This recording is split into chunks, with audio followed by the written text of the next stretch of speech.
get, ain't nothing free, so I gotta get mine. I gotta get mine. I gotta get mine. Hey, let me elaborate.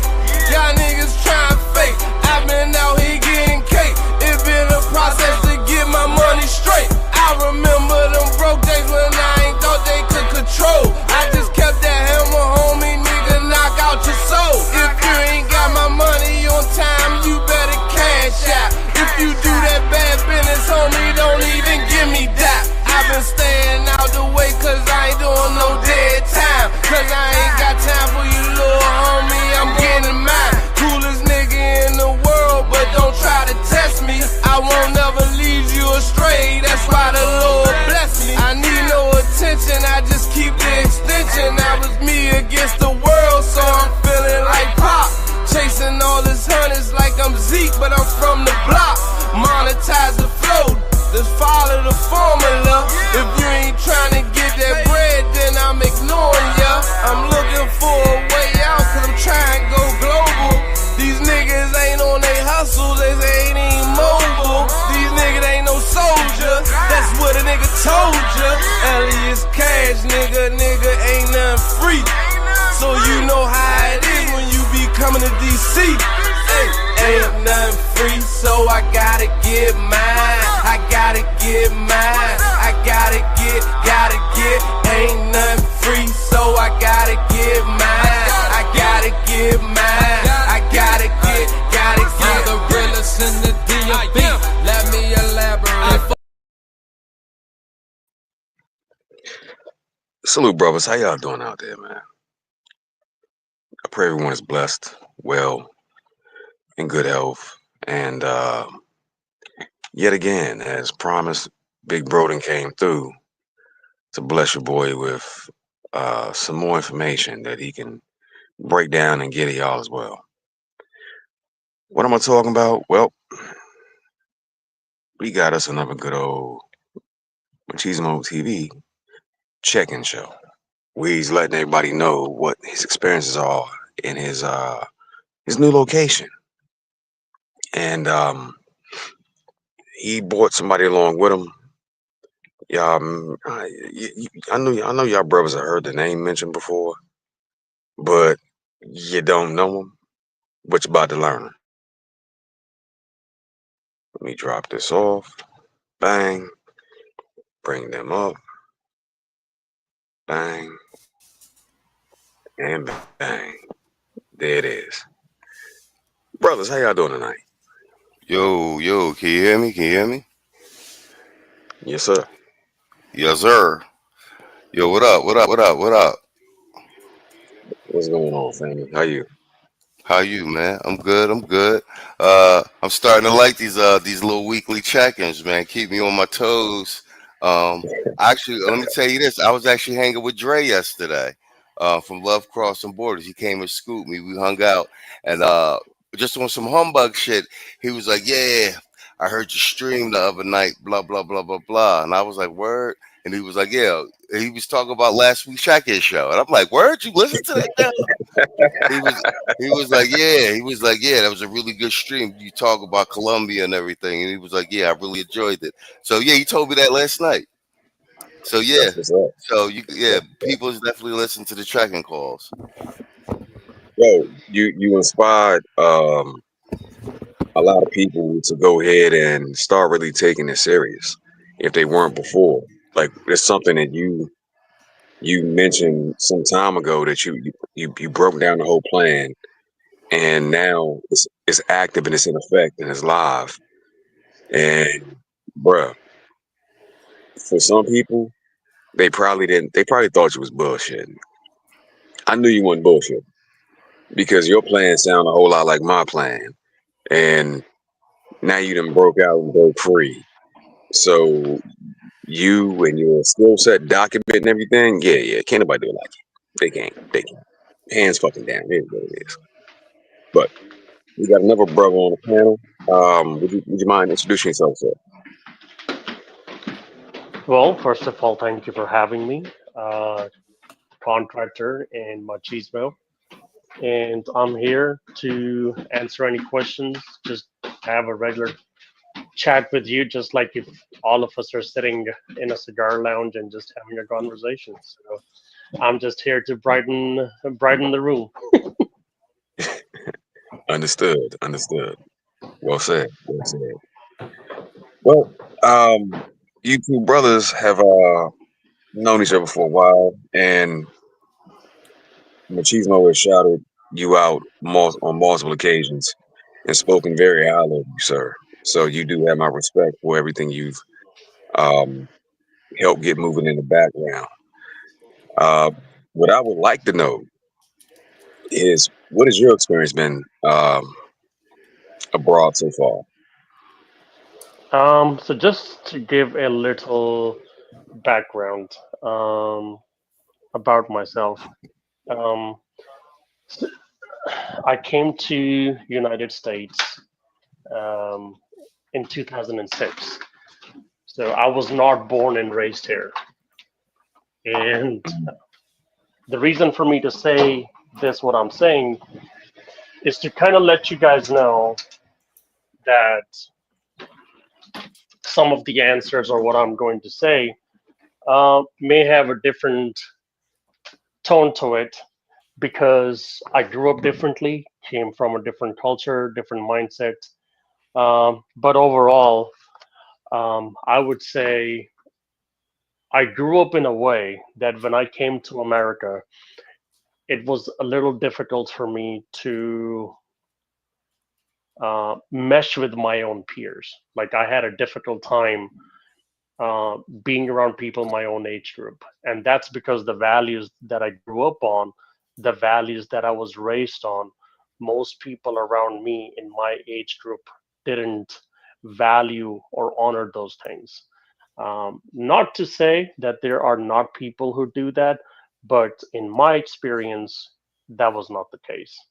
And the reason for me to say that is that part of the reason why me and Machismo became friends was actually at a cigar lounge where I met him, and we connected right away uh, on some of the red pill content, you could say.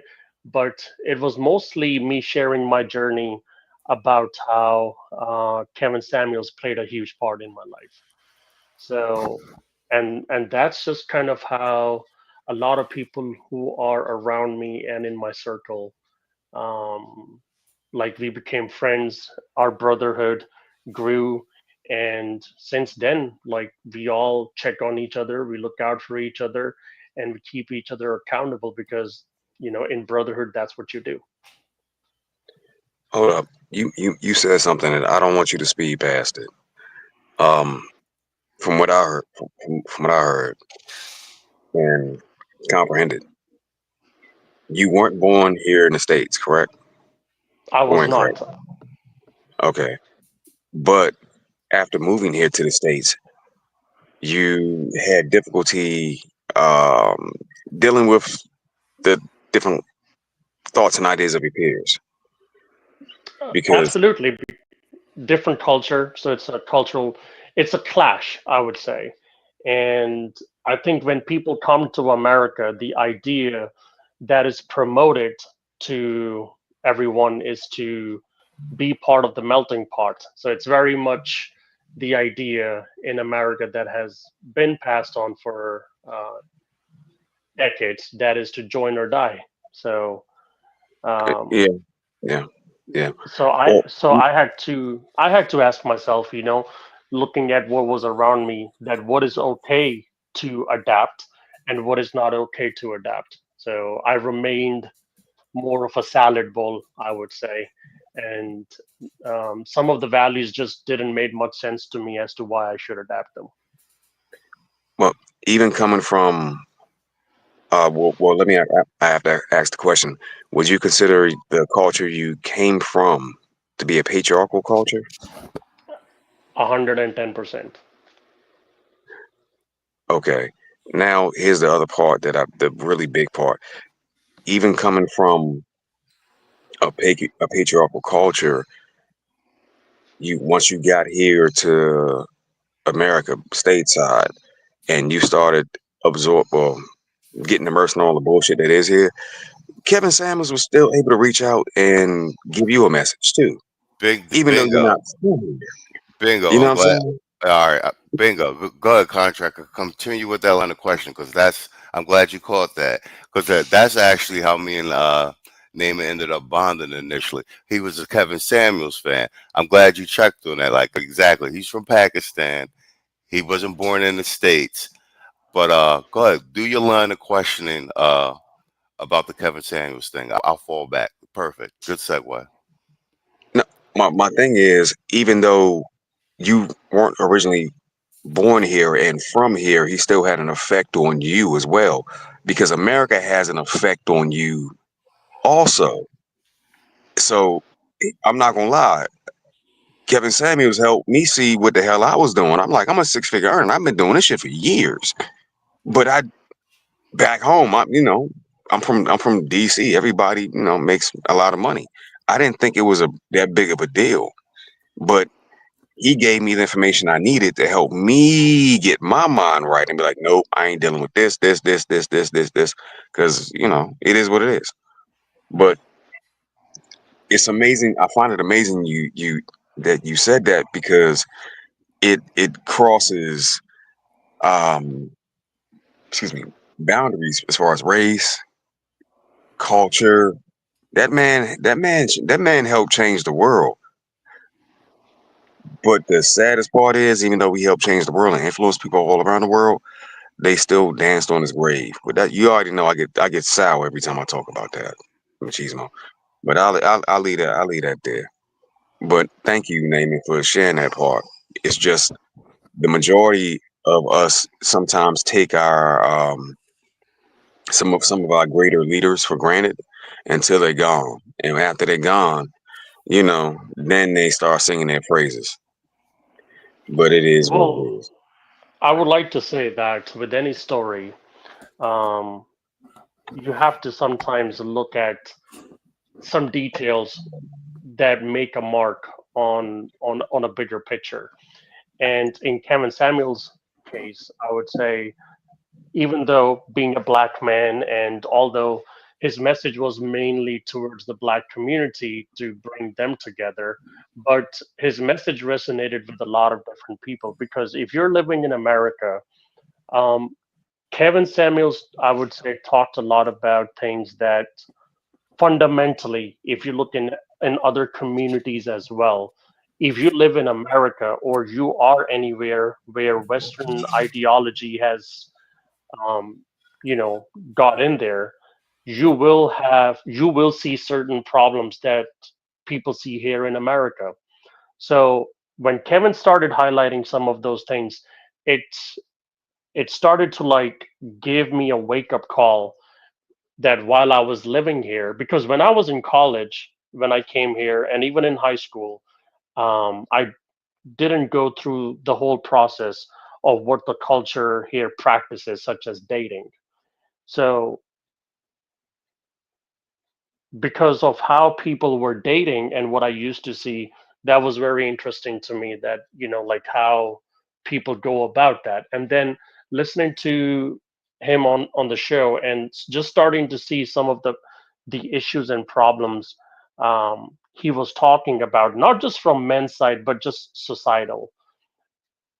That's when it started to click in my head that okay, now I can understand why these problems are actually becoming more and more global, because wherever a particular mindset is exercised, those problems starts to seep in. See, And it's go a. ahead. I'm sorry to cut you off, just real quick. It's an old saying: "When in Rome, do as the Romans." Right?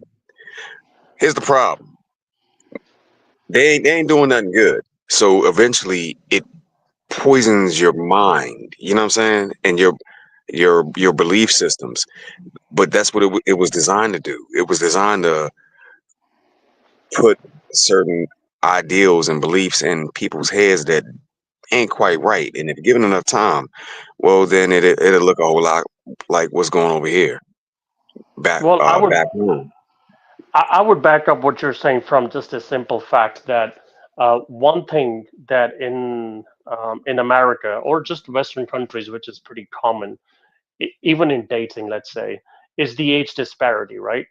And when you go to other cultures and other countries, you notice that the age disparity is not that big of an issue because a man is expected to do what a man should do and has to do, which is to be responsible for a woman and for a family. So age disparity is not kind of frowned upon. However, if you see Western countries, it is frowned upon. And if you watch a lot of the interviews and things Kevin did with women, a lot of women would come up and say, "Hey, I want a man who basically takes care of me 100%," as to say that, "Hey, I have all the provisioning and protection from this man." And to which Kevin used to say, "Okay, well, that's fine. But do you understand what it takes to get that type of man and what demographic that man is going to be?" And that's where a lot of pushback was thrown at his face because of what the culture and society has been practicing for so far, and that is the so-called norm. But the issue lies in the question and what people are asking for, and that's what kind of becomes the oxymoron. Like a 23 or 24-year-old woman wants a peer to date, which is going to be somebody around the same age group, maybe an age gap of 3 to 4 years, or maybe maximum 5 years. But you want all these resources accessible to you from a man of that age group, which is only going to happen if he is either a celebrity, an athlete, or somebody who has a very high social status at a young age. Most men are not going to get to that stage until they're in their 30s and 40s, based on to provide that sort of a lifestyle. So, See, but women would say they do not want to date or marry someone that of that much age difference, but that's what it takes. And if you see other countries and cultures, that is completely acceptable. well, So where I came from, it was normal.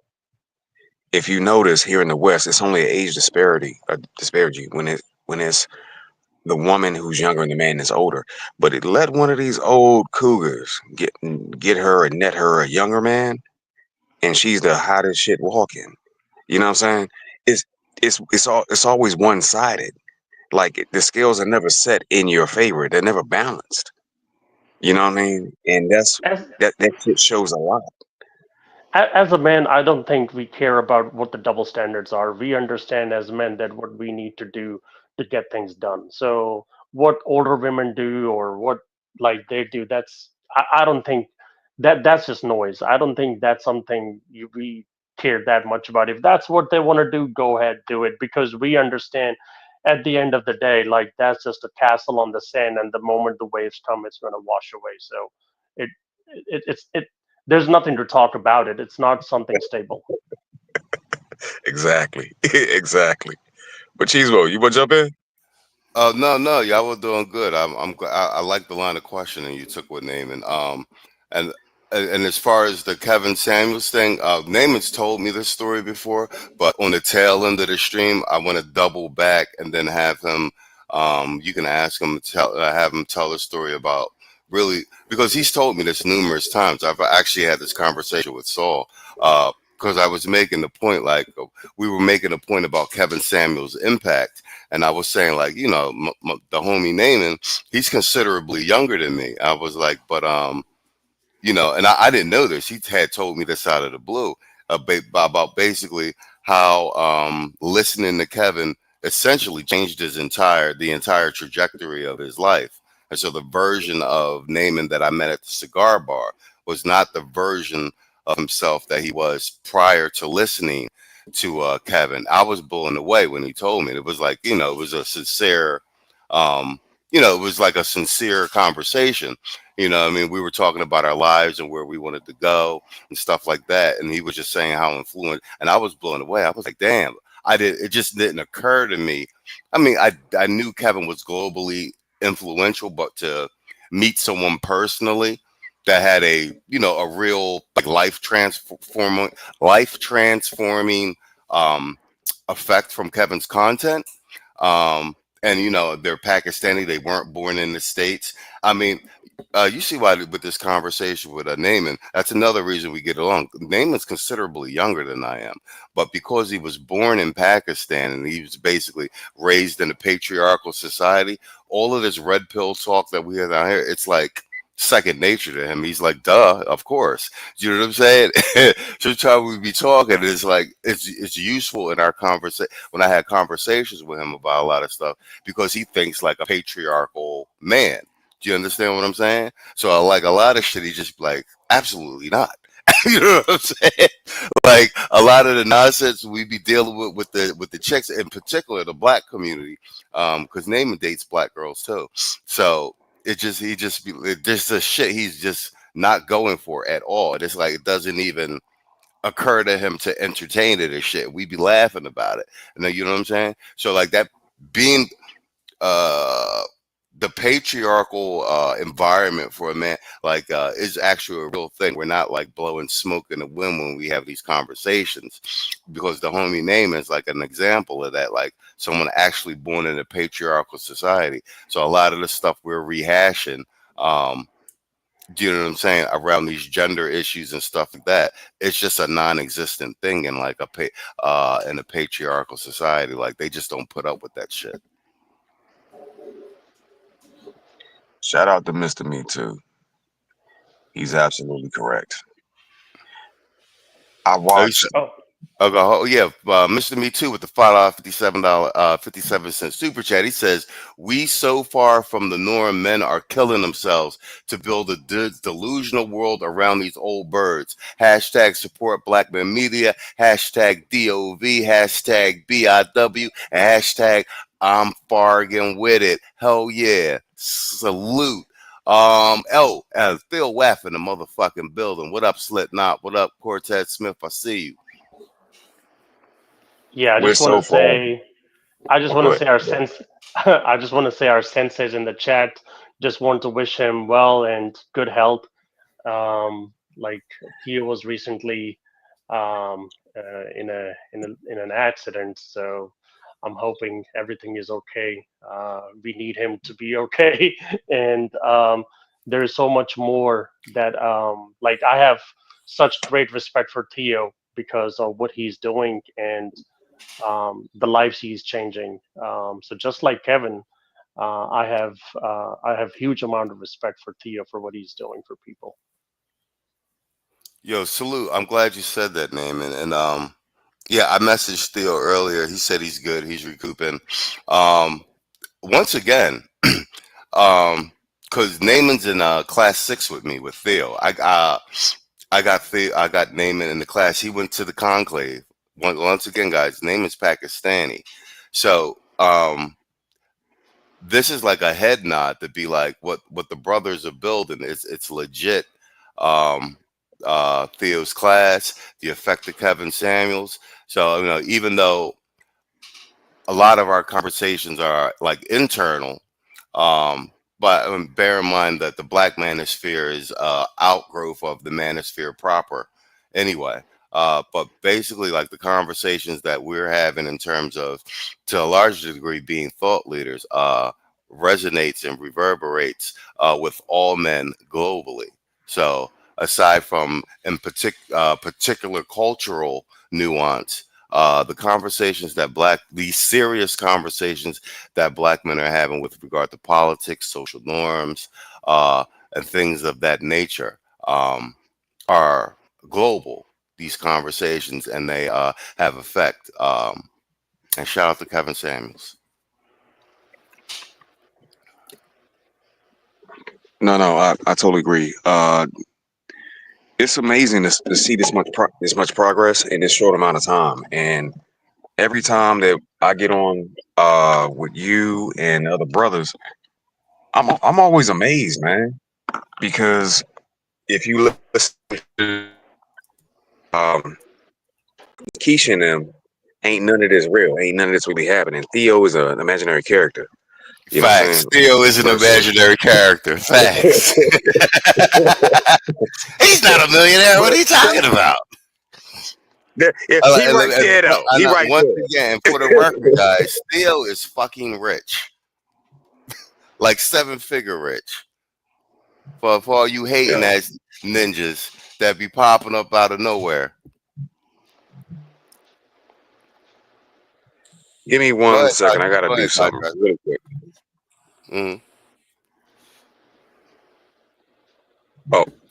Oh, please feel free to take over.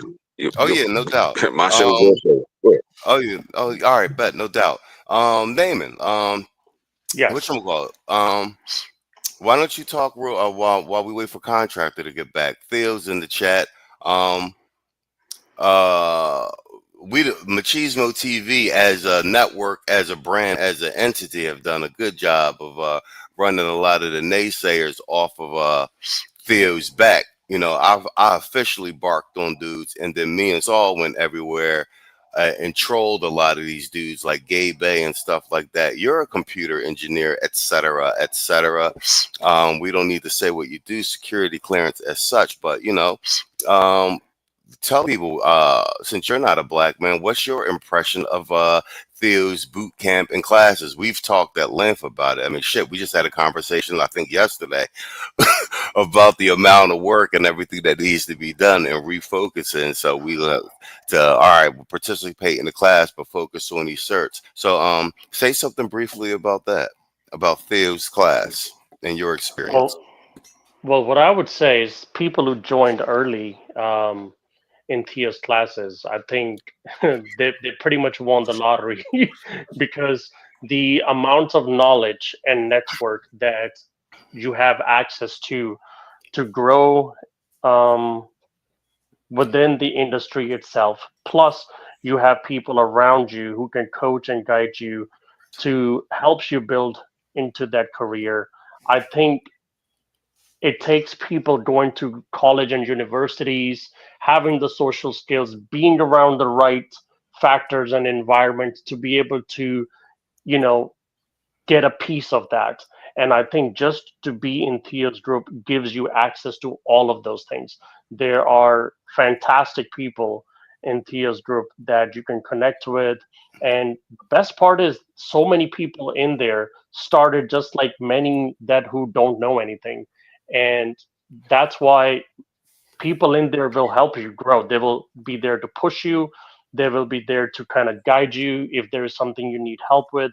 And most of all, I would say, is that you have brothers around you where you can go and talk to. I think personally, something I see in a society that's a problem is that a lot of times what I've noticed in the West that men, when they feel lonely, I guess, or you could say they need some form of validation or some form of bonding, they lean towards women, whereas what they need is a support group, their brothers, to kind of keep them in check and keep them focused on the purpose that they're trying to achieve in life.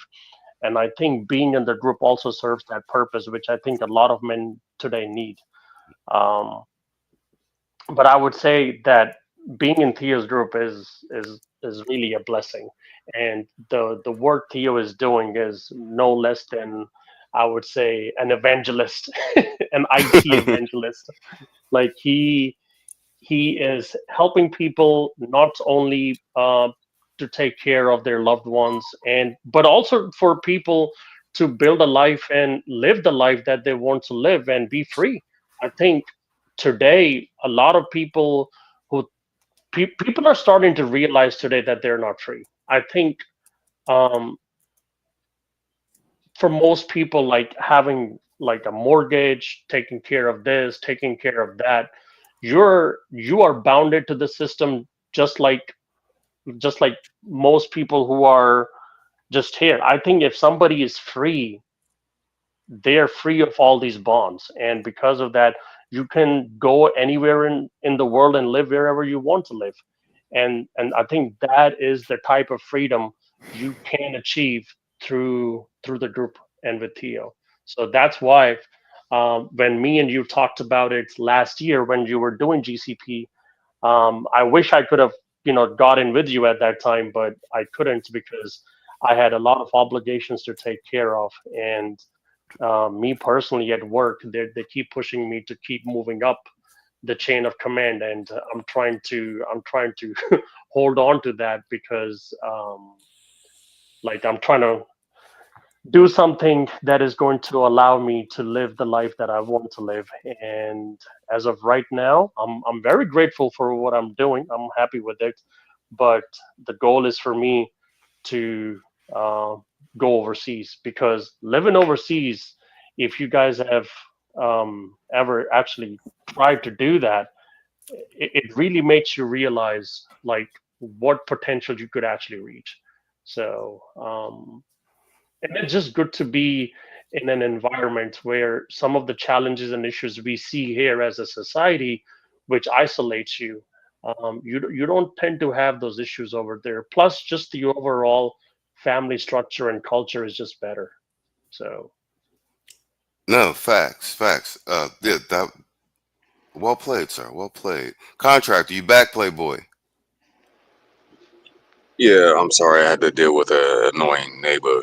Because it's amazing when we all start talking and building and really figuring things out. You got that one motherfucker. That one motherfucker. But I'm trying my best to keep my composure and deal with the brother on a level that I should deal with him. Oh But yeah, yeah, he yeah, on yeah. some, you know. But anyway, Oh yeah, accent turning me Saul in the down. building. You see him? Saul in the building. What up, y'all? There you go. What up, big boy?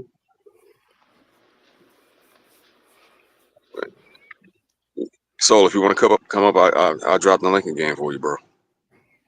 Hell, shit, Theo, if you want to come up, I'll drop the link for you. Oh That ain't yeah, about me, Phil want to come up. Yeah. you know? Because at the end of the day, I think a lot of what you and Naaman have gotten beyond is that whole pretenders syndrome. You know what I'm saying? You see it, you can go out to the market and grab a mango, and it's real. It's right in front of you, and then you're in a whole nother country. It's giving you a lot of what Theo has done has helped giving you um, the fuel you needed to go ahead and just jump out there because you're like, I know I'm gonna be good. And a lot of brothers they get that pretenders or imposters syndrome. I said it wrong. Imposter syndrome, and they like, and then they stop right there. Fact. So to hear two brothers chop it up that's in Theo's class, that's actively doing the work, bruh, it's fucking amazing.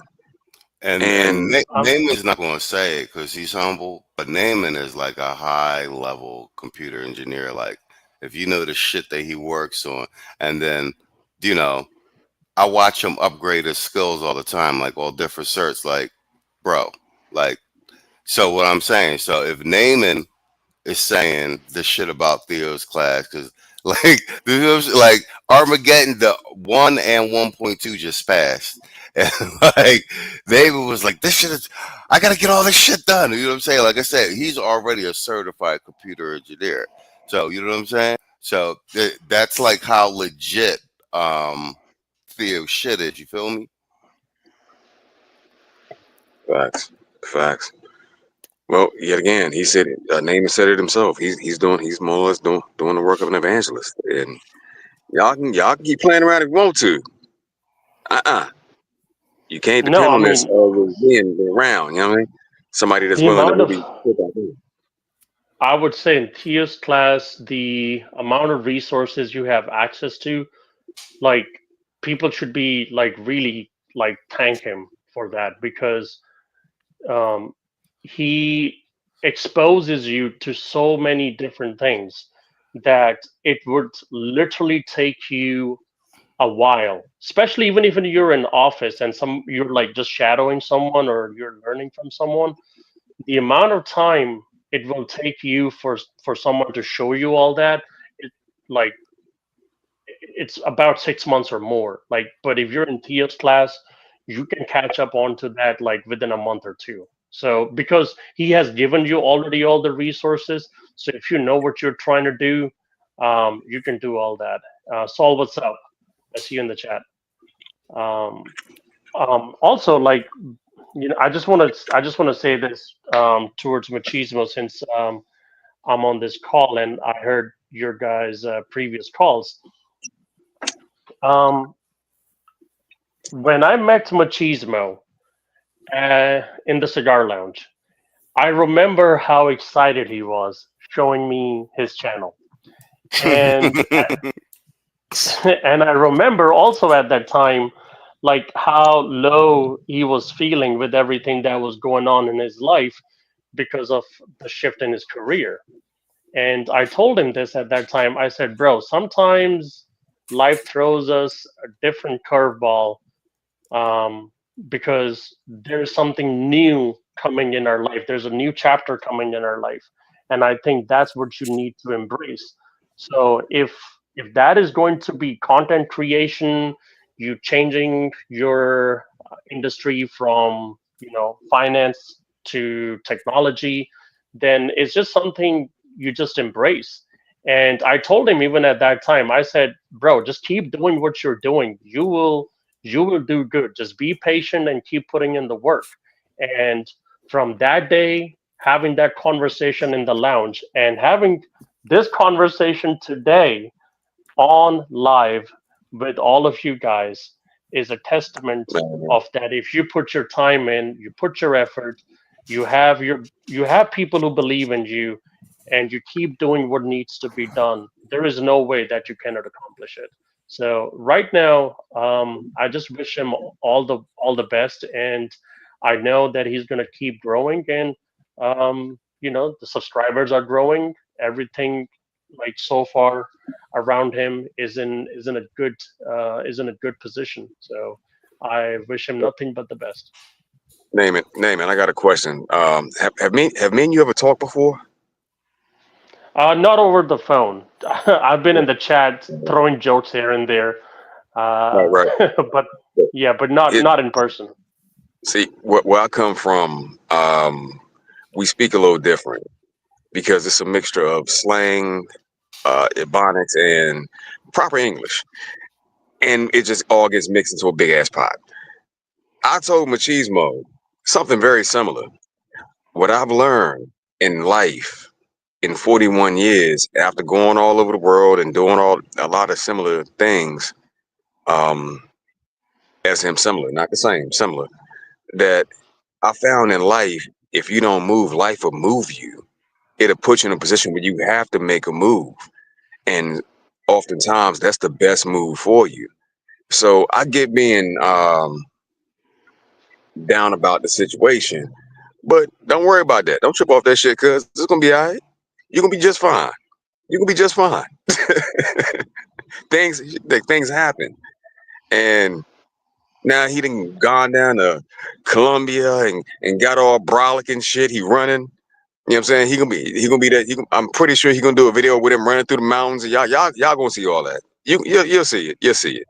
You'll see it. And But and that's what I'm saying. All these transitions are mm, going to be an experience in his life, and if he gets to share that on the channel, that everybody can see, it's good. But at the time, when I got the message from Quiet Storm at the conclave, and me and Quiet Storm were talking. Um, I told Quiet Storm how he is. I said, look, he's too stubborn, so he's not going to just do this or that. There's going to be a way for us to like push him to basically, let's say, move to Colombia. And, like, I gave him a plan, and I said, look, this is going to work out for you. And the little variables, Machismo keep bringing up, like, what about this? If what this happens, I'm like, look, the back door of this thing is already figured out. Don't worry about it. Just get on the plane. And he's like, hold how I'm up, gonna get on the plane? I'm like, don't worry, you'll get on the plane. hold So up, hold up, uh, hold up. Your quote has become famous now. You're not going back. You're not going no, back. no, I say don't bring your ass back. Salute, Theo. How you doing? How you doing, sir? How you doing? I'm good. I always remember 1997 August, and my ticket was one way to Japan. And I didn't recognize the gravity of my decision until I was in the air over the Pacific. And then I understood that the only way I would ever come back is if I made a life for myself in Japan. And this was it. There was no bailout for me. I was going to Japan. This was my life. And so I sympathize with you when you're talking about what about this and what about that problem. For me, it's like I crashed in Japan, and I had to figure out, well, what am I going to do next? Like tomorrow, what am I going to do? Because I can't get back home. I'm stuck here, and I had to make something of myself. So I understand your fear about it. I understand your feeling an ambivalence about being abroad. If you're able to do this with brothers, it makes life a lot easier. People who know you, people who are like, hey, we're going to help you out. You have opportunities for getting that cloud job, right? So you got all these resources in the class. This is actually wonderful. For me, it was like, here you go, land. Monday morning, here's where you're supposed to be at work. You better be there on time. That was it. So, I was there on time. So I feel you. Contractor? Yes, sir. Okay. No, we got a super sticker from Mr. Me Too, $3, man. So thank you for supporting the stream. Pleasure to have you, Theo. Me and Naaman be talking about you all the time. Yeah, thank you. I enjoy the good words. Regarding the class was designed in this way, the way that you're currently seeing it. So what I thought was, for the first class, they were going to pay the highest price, but they would get the biggest dividend. So their class was free. I paid for everything. I paid $40,000 of my own money to host the first conclave. And they got all of my energy, basically. And my view was, if I put these guys together and I believe in them and I lead them towards the path, and I basically make it so that they can work next to me or they can replace me at a job. If that's my goal, then I think I could do this. And I'm confident in myself that I can teach properly. And I'm confident in the men in the class that they can actually get into the office and get those jobs. So it was a lot of faith and confidence. That was the whole thing. And that first class worked, right? And what I recognized was that the students in the beginning would be looking at me and saying, like, I did it because of X, Y, Z, all these various reasons. But if the students started certifying, they would not look at me, they would look at their colleague. So what I wanted them to do was forget me and just I'm a leader, just helping them out. But they're only thinking about their friends. And as their friends get jobs, they would only be thinking about them as well. Then, when I have a next class, more guys would come back to help out a little bit. So I had to change the structure of the class for 3 and 4, make it more intense. But every time I did that, I recognized that I could teach more specifically and that the students could take even more material. So I was like, okay, let's do it. Let's really give it to them. With class 6 and, with class 5, 5.5, and now 6, the amount of material we have right now is unbelievable. It's like a full-on, like, institution or university level. I can literally say, like, hey, look, I want you to go watch this video on this topic. Go there. It's in this folder. Or these books, I want you to go there and read them. They're for free. You don't have any excuse. Go read them. And then I'd be like, okay, you have a class leader now? I want you to work with your class leader and do this work. And that wasn't even possible with the first class. But now it is. So I can push through even more complicated and difficult tasks. And you see what's happening in the class? Everyone's blossoming. there are some people who die and fail, which is true, but there are some who just keep on taking it and they want more. And I thought, yeah, that's it. If black men have that opportunity and somebody believes in them, they will continue hardcore and they will go all the way into the end. And that's what a lot of us don't have when we're growing up. We don't have somebody, particularly a black male, in our lives who says, I know what you're trying to do, I'm here for you, and I believe in you. Now, let's get the work done. So that's what I've done so far, and it's worked. Spot on. And I'm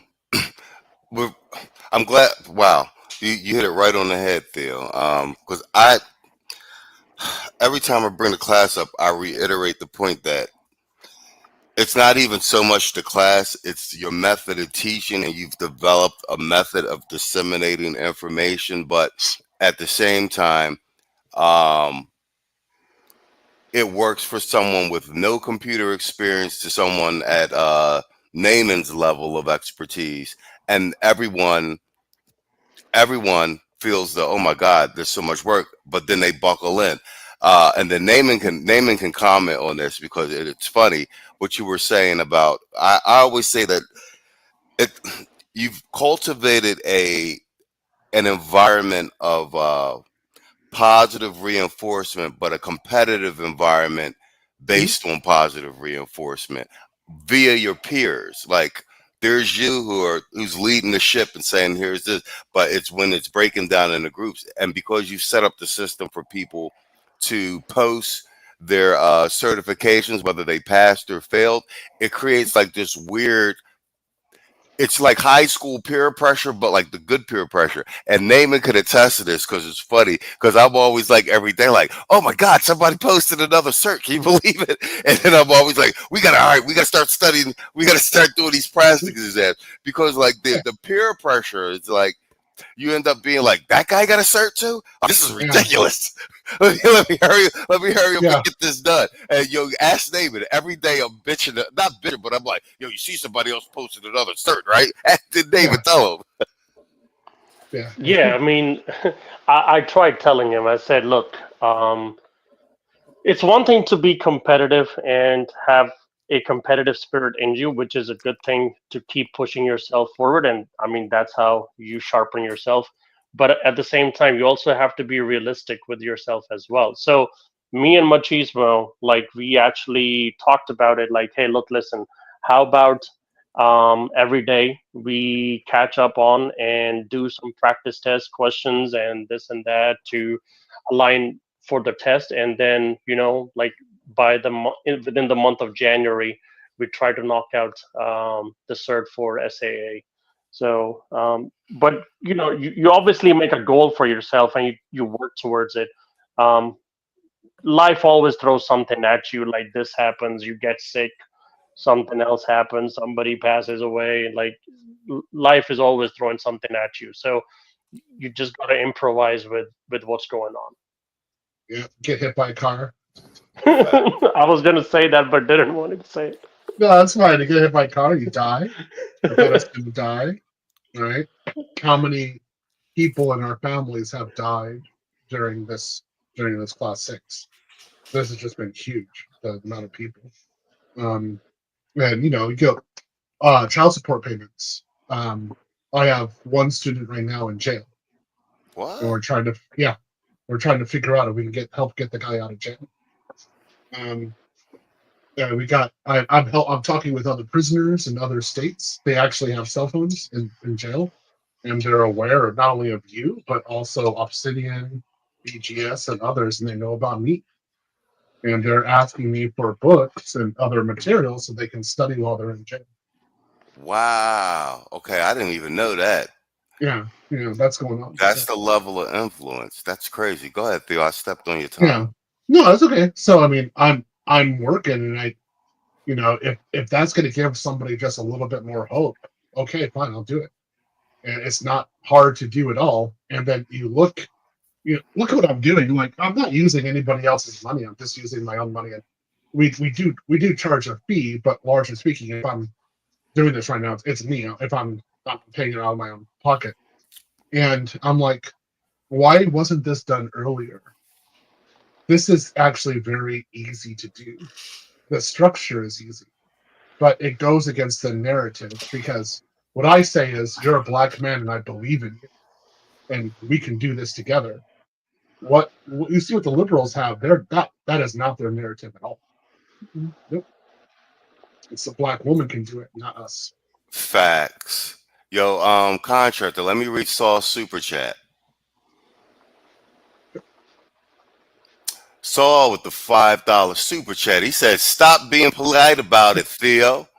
Theo got a gladiator school. I know he kick all y'all in the chest like, this is Sparta." Facts. No, but Theo, the prison outreach, or more so, the prison reaching out to you. I didn't even know that. That's major. And you saying that the prisoners population knows about BGS and a lot of the content creators in this space. Yo, quiet as kept, man. We're a sleeping giant, and I mean we've already seen with the presidential election how important we were to getting Trump elected. Guys, keep making the content, keep having these conversations. Like I said, we're winning with cell phones and laptops. I view it as completely necessary for black men to be leaving the United States, particularly self-aware, educated black men, or black men who understand what's going on. I would say essentially the Malcolm X types, the ones who woke up, they became aware, and they're like, hey, look, I'm going to educate myself, I'm going to question the system, and then I'm gone. I think this is going to be one of the biggest pipelines historically of black men out of the United States. And who knows which country. I mean, Colombia is definitely a leading candidate. But there's going to be a lot of guys leaving and saying, this is it, we're done. I agree completely. Being down here in Colombia, I'm in my apartment. Like I said, this apartment, one, it's beautiful, and I finally got a place where the internet's not spotty. I mean, I said this to Naaman, I said it to Saul, and I said it to Contract the other day. It's modern. I'm working just like I was working in Philly now. Like, I'm back on my schedule. Like, I'm in front of the computer almost 8-9 hours a day between studying for the SAA 3 exam and making content for the channel, and just nothing's changed. I'm just in another country. Sometimes I don't even realize that I'm in Colombia until I step out of my door and I'm like, oh shit, I'm in another country. Do you know what I mean? But isn't that wonderful? Mm-hmm. Isn't it? So you have your normal life and you're doing your normal goals, you're pursuing normal goals, and then you open the door and it's like you're teleported. Exactly. That's exactly how it feels. Like, you guys know I did 6 seasons before I came down here. This is the beginning of season 7, the content we're doing for the channel. So I did that straight. So I'll tell you, like, no sleep. Like, this is my first rest in 6 seasons. And we do, 24 to 25 episodes a season? You do the math, right? So that's the schedule I was on. Plus, I was interviewing for jobs, taking certs. 6 rounds of interviews. I changed from banking over to business analyst, project management, then jumped into Theo's joint. So I had to completely change my the field that I was in because Biden killed the banks. So that's the mode I've been on. Yes, he did. Yes, he did. That hurt me also. Yeah. I did not like Biden. Yeah, okay. Continue. Yeah, he killed the banks. With you. Yeah, completely killed them. But we didn't get TARP money this time. So now I'm here in Colombia, and like I said, it's you build like a muscle with habit. So like now that I'm in my Dolo apartment, I got my schedule. It really does. It feels like the same way I did in Philly, just work. And what Theo said, you'd be feeling like you're teleported. I'd be like, oh shit, I gotta get something to eat. I'll see the sun going down on my balcony and shit. I'll take everything down. I'll walk down the stairs, and as soon as I pull out the big key to open the gate, I'm like, oh shit. I step out. I'm in Colombia, but you know what I'm saying? Your mind, your subconscious mind, like, thinks you're in Philly because you've been doing it so long. It's because I'm doing the same task, editing videos, looking, let me take an hour, study my Udemy, go back to producing, and then like boom, I'm walking down the street like, damn, I'm in Colombia, running into traffic and shit. It's wonderful. Yeah, And then let me think about this. So you're also probably able to go out and get some food, Mm-hmm. and the food is healthy, Extremely. and people treat you with respect. Nobody looks at you weird, and you're respected as a man. And you're like, wait a minute, like, whoa, what? Is this some sort of Twilight Zone, right? No, 100%. I was saying, I was saying it's the I was saying it's the naming the other day, and Saul. Bro, I'm so settled in. I'm approaching 2 months down here. First 3 weeks or so, and luckily, once again, let's just talk about the brothers. The dude that was next to me, my neighbor Ty. Actually, I just talked to him before I got on. He's flying to Panama tomorrow for 90 days, right? Mhm. So I rolled with him. He's Air Force. He was in, and he's been 10 years in cybersecurity, working remote, making $250K a year. He's younger than me also, but I ran around with him for 3 weeks, just getting the lay of the land and everything. So I'm here dolo now by myself. I got people I can call and hang out with, but I like it this way. Like I'm in my own little world. I'm just working Right. every day. And it's like I was saying the name, like, bro, I could do 6 months down here, like standing on my head, like it's nothing now. Like dolo, Bro, not even think about it. It's crazy. bro. Let me just jump in real quick. Red signal. Yes, you're right. I'm gonna tell you something, Machismo. You're absolutely right. Biden killed the banks. It's even affecting me and my industry now. And this shit, the insurance company pays me. Well, no one's filing claims because they ain't got no money to pay. Mhm. He has wrecked everything. Like everything was happening down in Los Angeles right now. That's the economy. It's just burning away, man. It's Facts. fucking terrible. Facts. Very good metaphor. Exactly. And you know what? And it's apropos that it happened at right when Trump's about to get sworn in at the end of Biden's term. It's apropos. Like God's got a Hmm. sense of humor, man, because you can't make this shit up. God's got a sense of humor.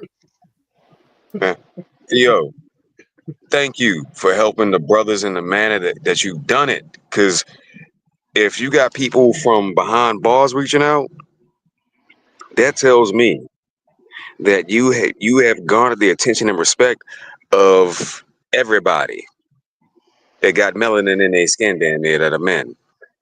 And it doesn't matter what Keisha and them are talking about. What matters is the fact they're passing these certs. So, Mhm. I remember you said on another show, I don't remember who, no, it was on Machismo show. You said they don't care if you got F's on your record. They don't care about that. Can you do the work? And when you said that, you lit a fuse. You lit a fuse, sir. And them people were listening. So everything you built thus far is just going to keep growing, man. It's the I forgot what they call it, ripple effect, butterfly effect. I can't remember. Long story short, Domino you effect. domino effect. You threw that big ass boulder into the pond, and now everything's starting to go. It's all starting to go. We all coming. We all coming your way, cuz we all coming your way. But I'm gonna get quiet again, and I'm gonna let everybody who's actually out of the country and not stuck here like my ass is right now keep chopping it Uh, up. Y'all look, enjoy. look, I'm still stuck here. I just wrote out my plan for how I'm going to leave, and it's going to be very different from how I did it in '97. That's because I'm bringing my gym equipment with me, so I have to actually have infrastructure to do it. And I'm like, I'm not leaving my infrastructure. I'm not leaving my gym equipment back. 'Cause I've got good gym equipment, so I'm taking it with me. And some people think I'm crazy, and I'm like, I don't care. I've got the money for it. I'm doing it. So this is the only time that I'll use my money like this. I'm like, hey, Oh yeah, I'm not gonna let Theo get away with that light flex, right? When Theo talk about gym equipment, because I'm in his, he's got a Belisara Facebook group, but in a conclave. So when Theo be saying gym equipment, Theo's talking about custom made gym equipment, and he'd be posting shit like, "Yeah, I just got this made for 20 grand. They're shipping it over." So that's why I feel is like I gotta take my gym equipment with me. He's not talking about like he went down to fucking Walmart and got some fucking dumbbells and shit. He's getting custom made 20 grand, 10 grand, like machines made for himself. That's why I be telling y'all, Theo's fucking rich. And I'm only saying that for the playback and all that for all the naysayers, because we stifled a tremendous amount of them. But at some point, once I got in the 5.5 class and I was on like these different streams and these trolls and these goofies was popping up in the chat, I was feeling some type of way about it. So me and Saul decided that we going to go troll the trolls and we going to get them up out of here. And we have successfully done so thus far. It's been a lot less jaw jabbing regarding Theo and the work he's doing here, because it's like what Kevin used to say, put it on the wood, show your work. Y'all motherfuckers was just talking, and we got receipts over here, so like y'all wasn't even really qualified to speak on certain shit. You know what I'm saying? If Theo was going to be modest and not address it directly, just let somebody who don't mind the smoke do it. You feel me? Yeah. So what I'm going to be doing is, what I figured is just make the gym and set it up, and then let people see it, and then say, this is only available for Black Western men or men in our group. Maymen's, of course, is included. So, it's only for us. That's it. And it's going to be expensive. So, I'll give you one vendor. One vendor is Leica. It's from Sweden. Their headquarters is here. The U.S. headquarters is here in Austin. I'm going to be doing a $50,000 order with Leica for gym equipment. And that's just like one small section of what I'm going to be building. Then when I bring it to either Brazil or Colombia, I'm going to have to pay a 35% tariff, and I'll be able to do that with cash. And so I'll have a facility created, and then I'll just bring it over and set it up. And I'll be able to have workers actually come in and construct and put it together for me. And I'm like, yeah, this is the only time I'll actually flex.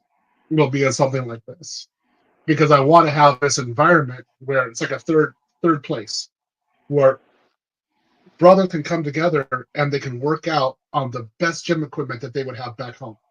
So you guys are make money, you're making six figures, right? You're doing high quality cloud work. And then afterwards, hey, you want to go to a gym? There it is. You got Theo's gym right there. The membership is $0. Walk right on it.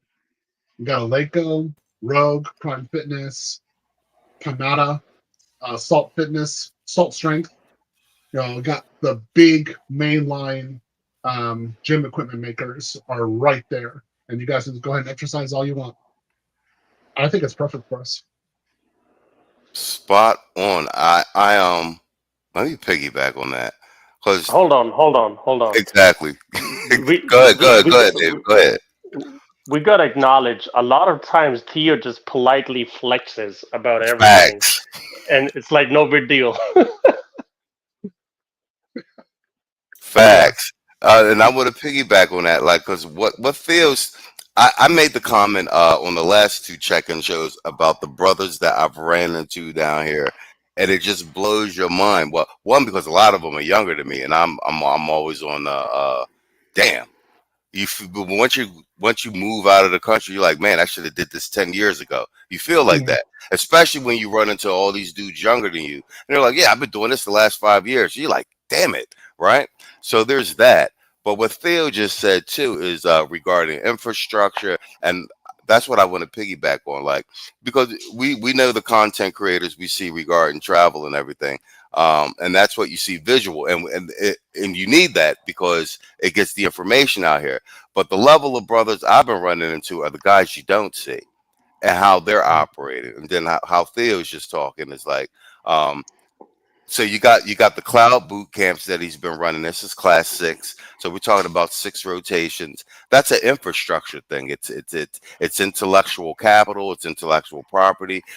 We have KPIs where we can track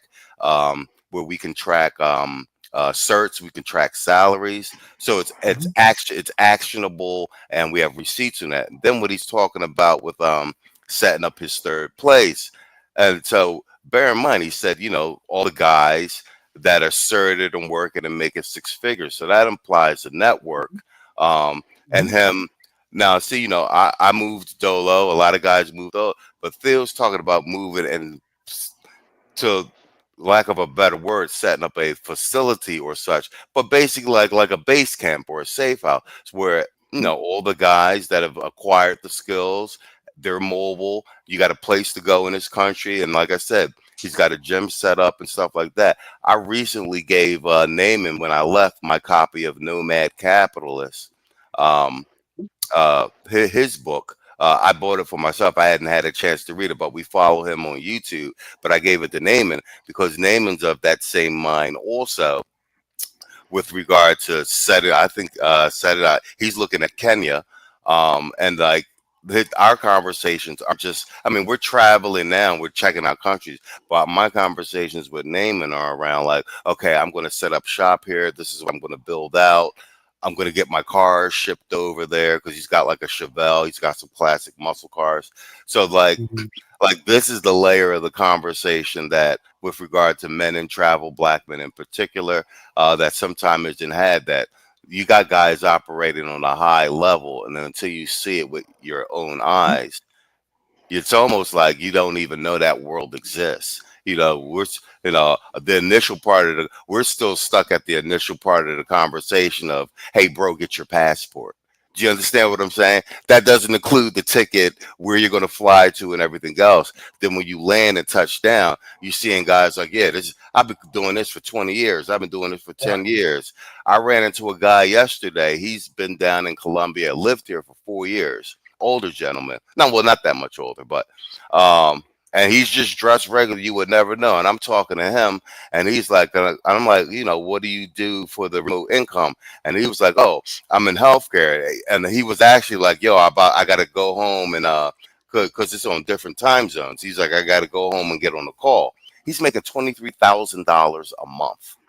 Do you understand what I'm saying to you? And I was like, are you serious? And that's what I'm saying. Like you see, like a lot of the travel content creators, and it's like, do this on the budget and do this on that. But there's the other layer of guys that down here and they're making fucking money. And it's money that if they were living in the US, they'd still be good. But they're in places like this. So it's like they're literally living like kings. You can't even imagine. $23,000 a month living in Colombia. Are you crazy, bro? 23,000 a month is cute. Just remember. Yeah. But everybody's working to get to your status still.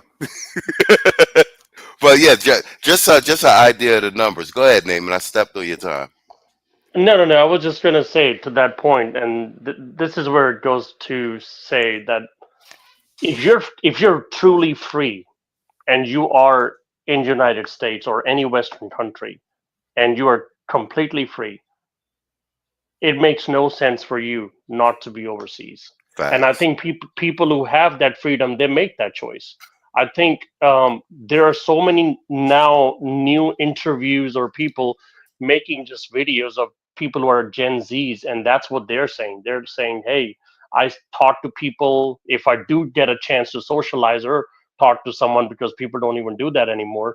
And if I do talk to someone and somebody who has the option to leave, they're leaving. Nobody's sticking around.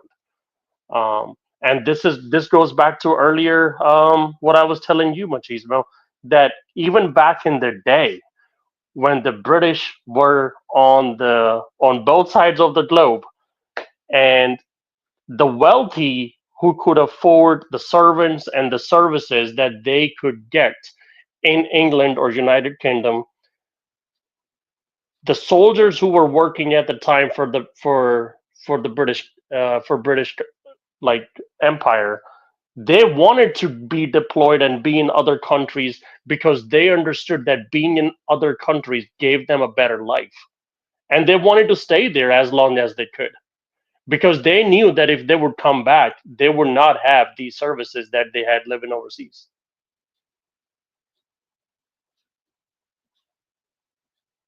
No, that's facts. Yo, contractor, you want to jump in here?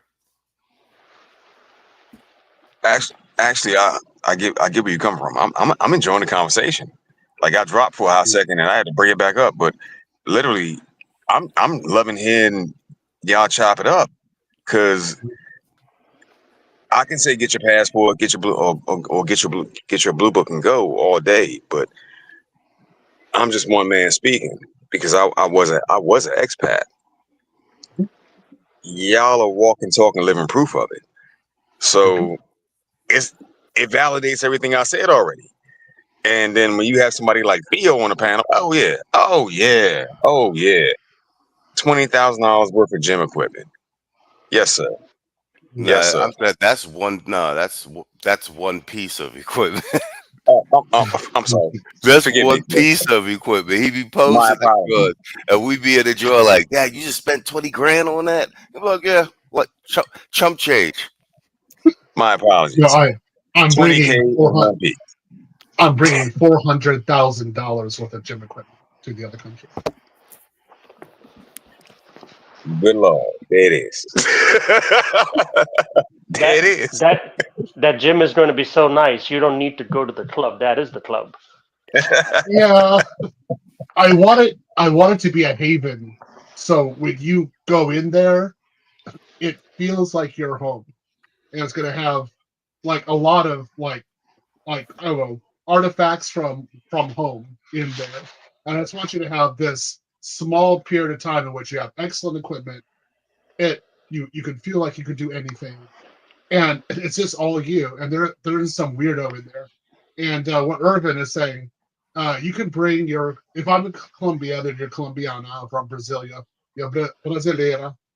You can bring her in there as long as you take responsibility for it. So if she's talking crazy, okay, we got a little combo. But if she's doing her exercise, and it's fine. I don't have a problem with it. I Here, will allow. here. Good. If she gets out of line, we'll just throw her to the Chewbacca.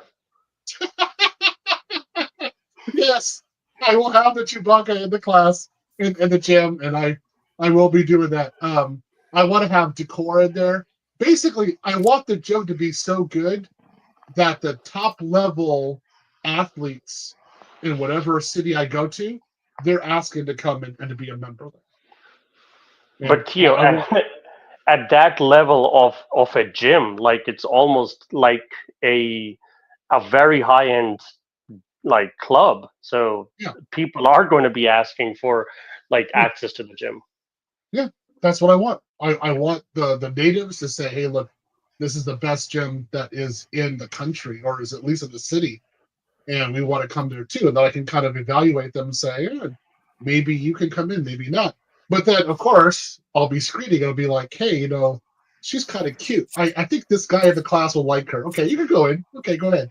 Oh, you got some curves on you. There's another guy in the class I know will like you. Okay, you can come in. So I'll be playing this game, and I'll be like, okay, the women who I know would be good for us as a group, I'll let them into the gym for free. Also, let's see what happens. Hell yeah. And I'm to piggyback on what Theo's saying is like all of these like tropes that we've done a very good job in this space with the lexicon we built, pushing back on these misandrous narratives against men in general, black men in particular. I like where the conversation is going because, like I said, you had Theo first starting with building a knowledge base from an intellectual, from an IP standard, and then now we're talking about infrastructure to whatever degree being built in another country and it being open to to the group, and that's the level of conversation and that's the direction that things are going, and so much of this shout out to Obsidian being birthed from the brainchild of Obsidian about being like, you know what, let's just do a conclave or a meetup and get all of these men together in one room, remove Keisha, and let's see what can be done with these different aspects of the economy. Theo covering the IT. Now we've got some mental health stuff. fitness, your own image, in memory of Kevin, who was the image consultant.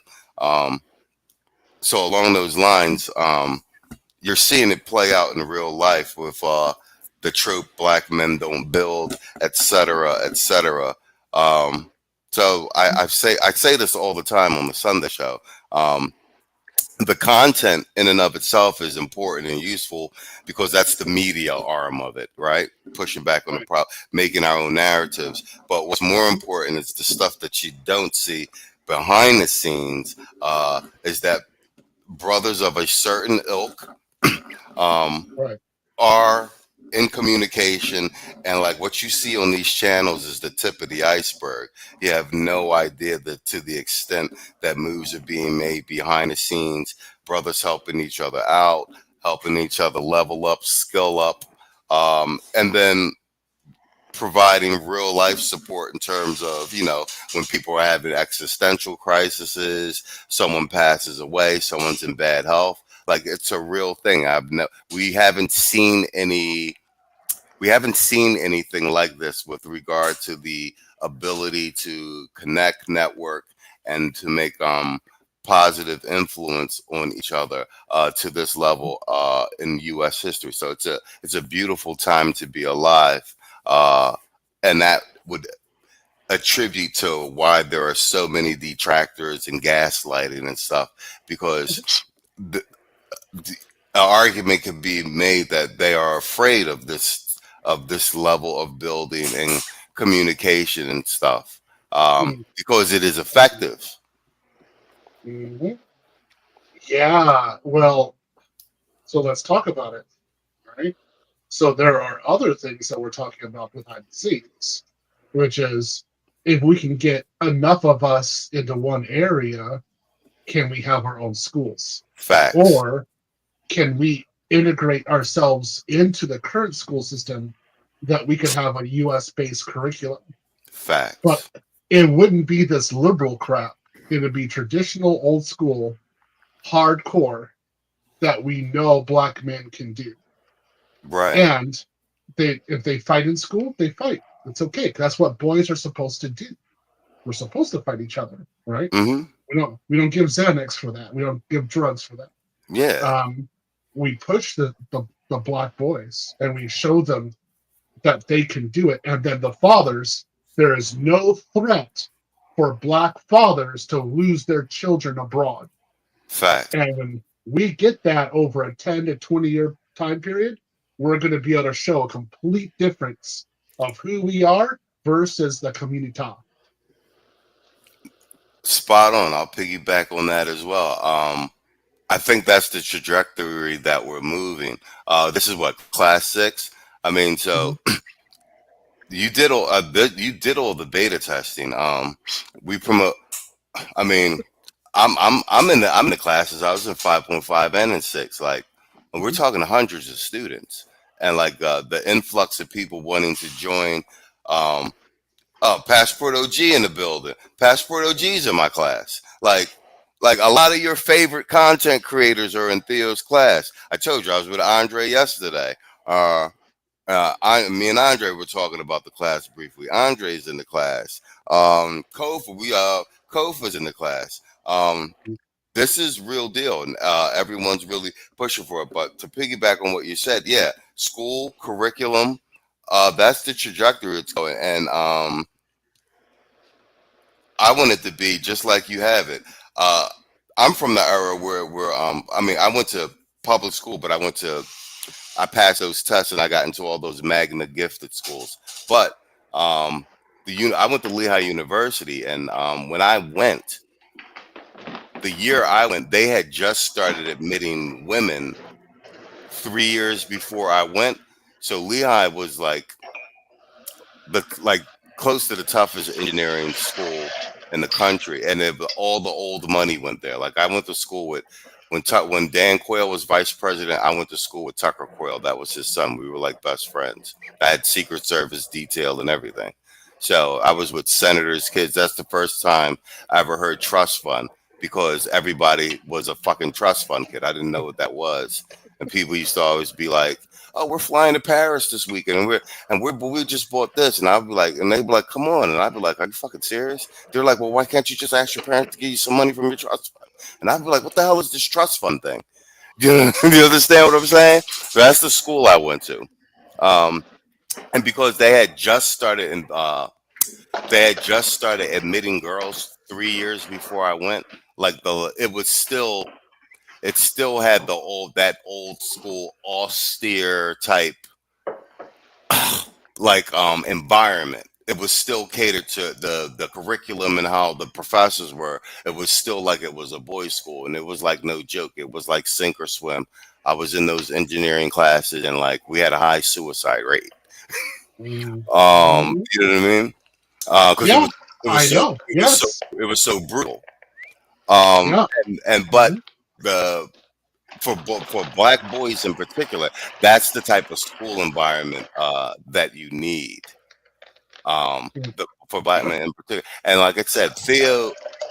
What's brilliant about Theo's class is it's like we have real world, real time data that no matter how old you are, what your background is, your level of computer experience, because he throws you right in, and then it's like you can learn this level of high level technology. It's not there's a level of difficulty, but once you get past the fear factor, the key determining factor is the amount of time and effort that you are going to invest yourself. Mhm. Because there's no, I don't get it, I can't. There's resources there. Whatever you don't get, you're in a group. People will stay up with you for 3, 4 friggin' hours on a Zoom call until you friggin' get it. Yeah. There's just no excuse. Like you failed the cert the first time. Well, there's like 20 to 30 to 100 guys who passed that cert in the group.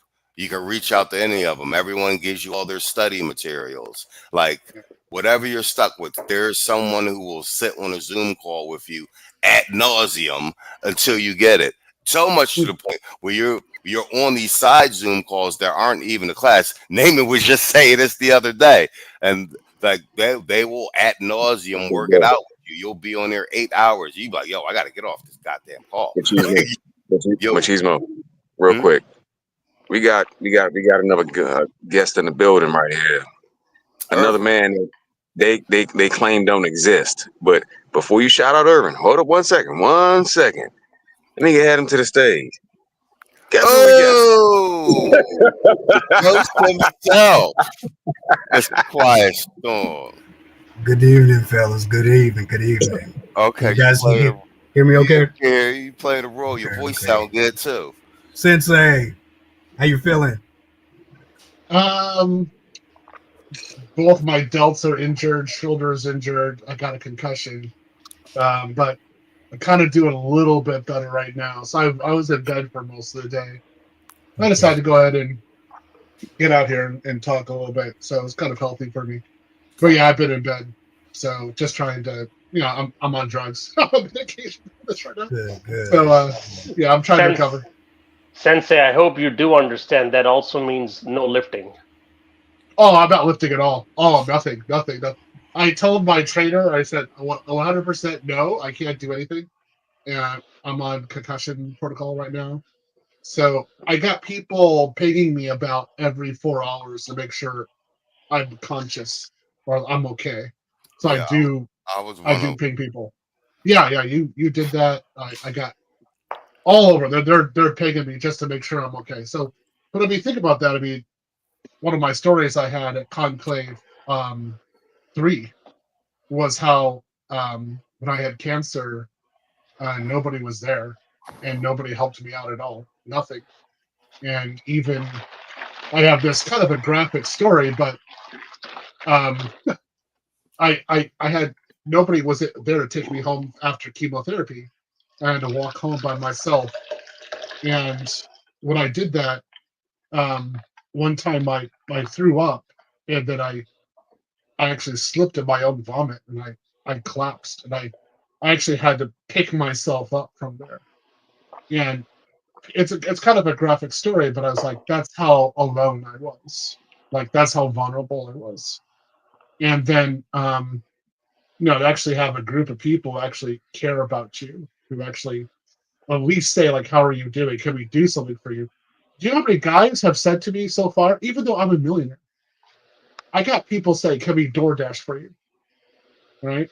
Like, can we buy you something? And I'm like, no, I'm like, really, it's good. You don't have to do it. But I remember it, that they even attempted that. I was like, nobody did that for me before. And I think that's one of the unintended consequences of, or results of the class, is that we have this community now. We actually care about each other. We're trying to do the best for each other. I wasn't even attempting to do this. This wasn't in my thought at all. So this is something that's like kind of like a bonus. I'm like, wow, okay, this is cool.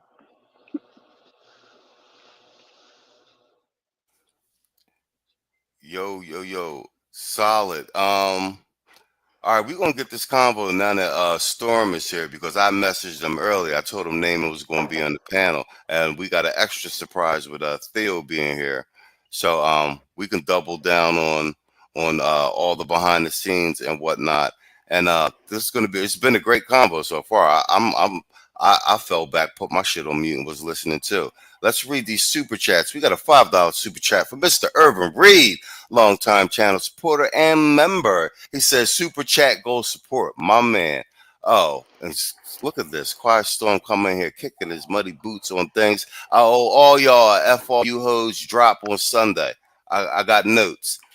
Quiet Storm with the $100 super chat. He says, support black male media. I think we're almost 5 more, and we're almost at the super chat goal. Man, appreciate you, Quiet Storm. Appreciate you. All right, let's do we're gonna double back toward the end. I want Naaman to talk about to tell the Kevin Samuels story. And then I'll share mine as well. So that's apropos. We got everyone here. But Storm, last week on the check-in call, you came up and you were saying how the backstory, how I ended up down here. And actually, before I do that, let me say this to Theo, because I've said this numerous times. You weren't actually up here, but I mean, you were in the chat last week. But I would say to you, now that you're up here, a big part, aside from Naaman and Quiet Storm providing a bulletproof plan, and the real big piece of the confidence to get down, basically to move to Colombia in 60 days, put everything in storage, and be like, screw it, and I've said this, is because I was in your class. I was in 5.5, grandfathered into 6. So in the back of my head, even though all of the finances aren't perfect and I'm risk adverse, the very fact that I did well in 5.5, you told me I did well, I passed Armageddon, and now I'm in 6, and now I got Naaman in the class with me too. So it's like I got, my backup study guy. A big part of the confidence to be like, just screw it, let me do it, is because I know one way or another I'm going to be certed in GCP and AWS. It's just inevitable. So in the back of my mind, it was just like, well, I'm studying for the cert now anyway. I'll just study for it in Colombia. I'll test when I come back, either in February or whatever. And once I have the cert, I'm in contention for one of these 6-figure jobs remote. It's inevitable. So just having that like little piece to hold on to was like the little extra I needed to be like, all right, you guys, let's just do it. You know what I mean? And I just feel like if I wasn't in 5.5 and if I wasn't in 6, I wouldn't have had that extra little confidence with regard to long-term financial stability to be like, okay, yeah, why don't I pack up my entire life and just go? Like, you know what I'm saying? Like, it wouldn't have been there. And so, like I said, so much of that is contingent on being in class. And since you're up here, I wanted to say it again. And Stoic Nomad with the $10 super chat, he said, heading back to Cali on Saturday, going to catch up with you. Yo, bro, leave your email either on the community tab or put it in the chat. I'll email you, bro. We'll link up in Cali. I'm right by Chippy Choppe Mall. Hell yeah. Nate's on his way back down here too. He hit me up. That's Quiet Storm's boy. He's a cloud. He's in cloud as well. So yeah, Class one. it's like a mafia. He said, he's class 1. Yeah, Yeah. like Theo's got like a IT mafia going on. Yeah. So one of the good things is that if we're all friends, then if one of us loses a job, it's most likely that we can reroute that person to another job real quick. And I have recruiters reaching out to me and saying, "How many people do you know? I got this. JD, can you help us find a candidate?" And I actually show them students in the class who I think I can do the job. So me doing that, this is just the beginning. This is going to greatly expand over the next year. So one of the big projects that I'm working on for 2025 is for us to become a gold partner to AWS, and then also a partner to GCP, and then to help us get placed into certain jobs. And if I'm successful in that, then hopefully I can get like 25 to 30% of the class employed really quickly. So one of my big goals, but the thing is that for people who are doing the work, this will be a great reservoir. And then if you're abroad like you are, right, it gives you more confidence, because something does happen to you. I'd be like, hey, look, hey, don't worry, Machismo. I can help you out. Like there's this other job coming 3 weeks from now. Don't worry about it. You're gonna get it. Everything will be fine, right? So this is the kind of networking that we need. Well played. Storm, what you got for me, Playboy? Yeah, so I'm here and I see my little homie. Salute to you, Native, in the chat. Appreciate what you did for Machismo. You always come through for the call, and I'm about to just give him his credit. I've known Nate for almost a decade. Me and Nate was in the Navy together, and everything that I'm saying right now, Nate can back it up. He had went to the original conclave, and like I said, Dad, Nate was in Theo's first class. I call it the OG class. And every time that I saw Nate after that, after he had got out of the Navy, I had just seen his attitude just change and him just grow. So Nate is kind of like, Nate to me is like Naaman is to you. And just to see this man just change his whole appearance from what he was in the Navy and then outside of the Navy, just to see this man grow. And then when I sat there and I had just asked him for one favor, like I said last week, that man didn't even question me. He didn't ask me to pay him. He had just said, if he's good with you, he is good with me. So I got him covered. And then I didn't even ask him to follow up with you this time around, but that's how Nate is. He also met Naaman too up at the conclave one night. We all had hung out. Me, him, and Jules that went out with Nate. He had got to chop it up with us in Houston. He had laid out his plan to me. And once he gets settled down there officially, I'm going to go probably head down there to Columbia and hang out with him to chop it up with him. It'll just be bringing back some old times. It's totally different than us sitting up there and standing on watch, Nate. All of them times I understood that you got screwed over and you were pissed off and you wanted to get out of the Navy. That was the smartest thing that you did. Me, it took me a little bit longer, but then look at us now. Sitting up there transitioning from that to being in Theo's class right now. Theo knows the backstory of how me and Naaman quietly planned your escape out of the Matrix, Machismo, through his class and whatnot. But all it took, and it all started with you, Machismo, was that one text message that all of this got in motion. If it wasn't for you sending that text message and me getting it, me turning around my phone and showing it to Naaman, and then me meeting up with Nate that night, talking to him and working about his plan, and look at how it comes a full 360-degree circle. You're in Colombia right now, out of the States. Nate is in Nate is headed back there. I'm sorry that I had missed him, but he understood why. You understand why, Machismo, what happened with that. So since I missed him coming down here, I'm about to catch him as soon as I go down there, pretty much. But it all started with the conclave, with you telling me to link up with Naaman. I chopped it up with Naaman. We hit it off. We went out that night. We linked up with Nate. He had met Nate, and we were sitting up there cooling and chopping it up, and that's when the plan started and went into motion. So everything that you needed from the time of you even thinking about leaving, you had no thoughts of leaving until where you are now. It started with that text message, and I'll leave it right there. Yo, well played, and I'm glad you told it that way. And like I said, we got Naaman and Storm up here, and that goes to my point that what I said earlier, that yeah, Machismo TV is a brand. We do the content, we promote all the content, all the best, some of the best talking points in the space from all the creators.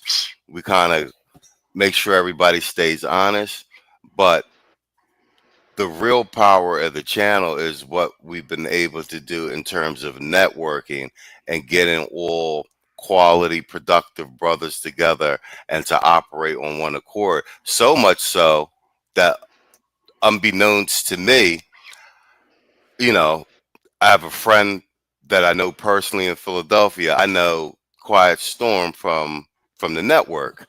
I put them two together, and once again, all of this centers, shout out to Obsidian, all of this centers around something that Obsidian built.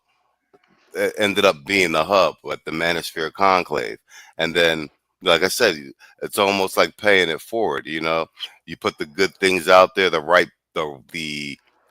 you get the right men together in the right room, and then like stuff just happens spontaneously, and sometimes for your own good. Like, you know what I mean? And what world do, you know, grown men make plans for another man's life and seriously do it off of a text message, plan it out, then pitch it to him? Then the other grown man, who's a stubborn prick, goes, you know what? Okay, all right, that sounds doable, but it's because it's a trust level and a respect level.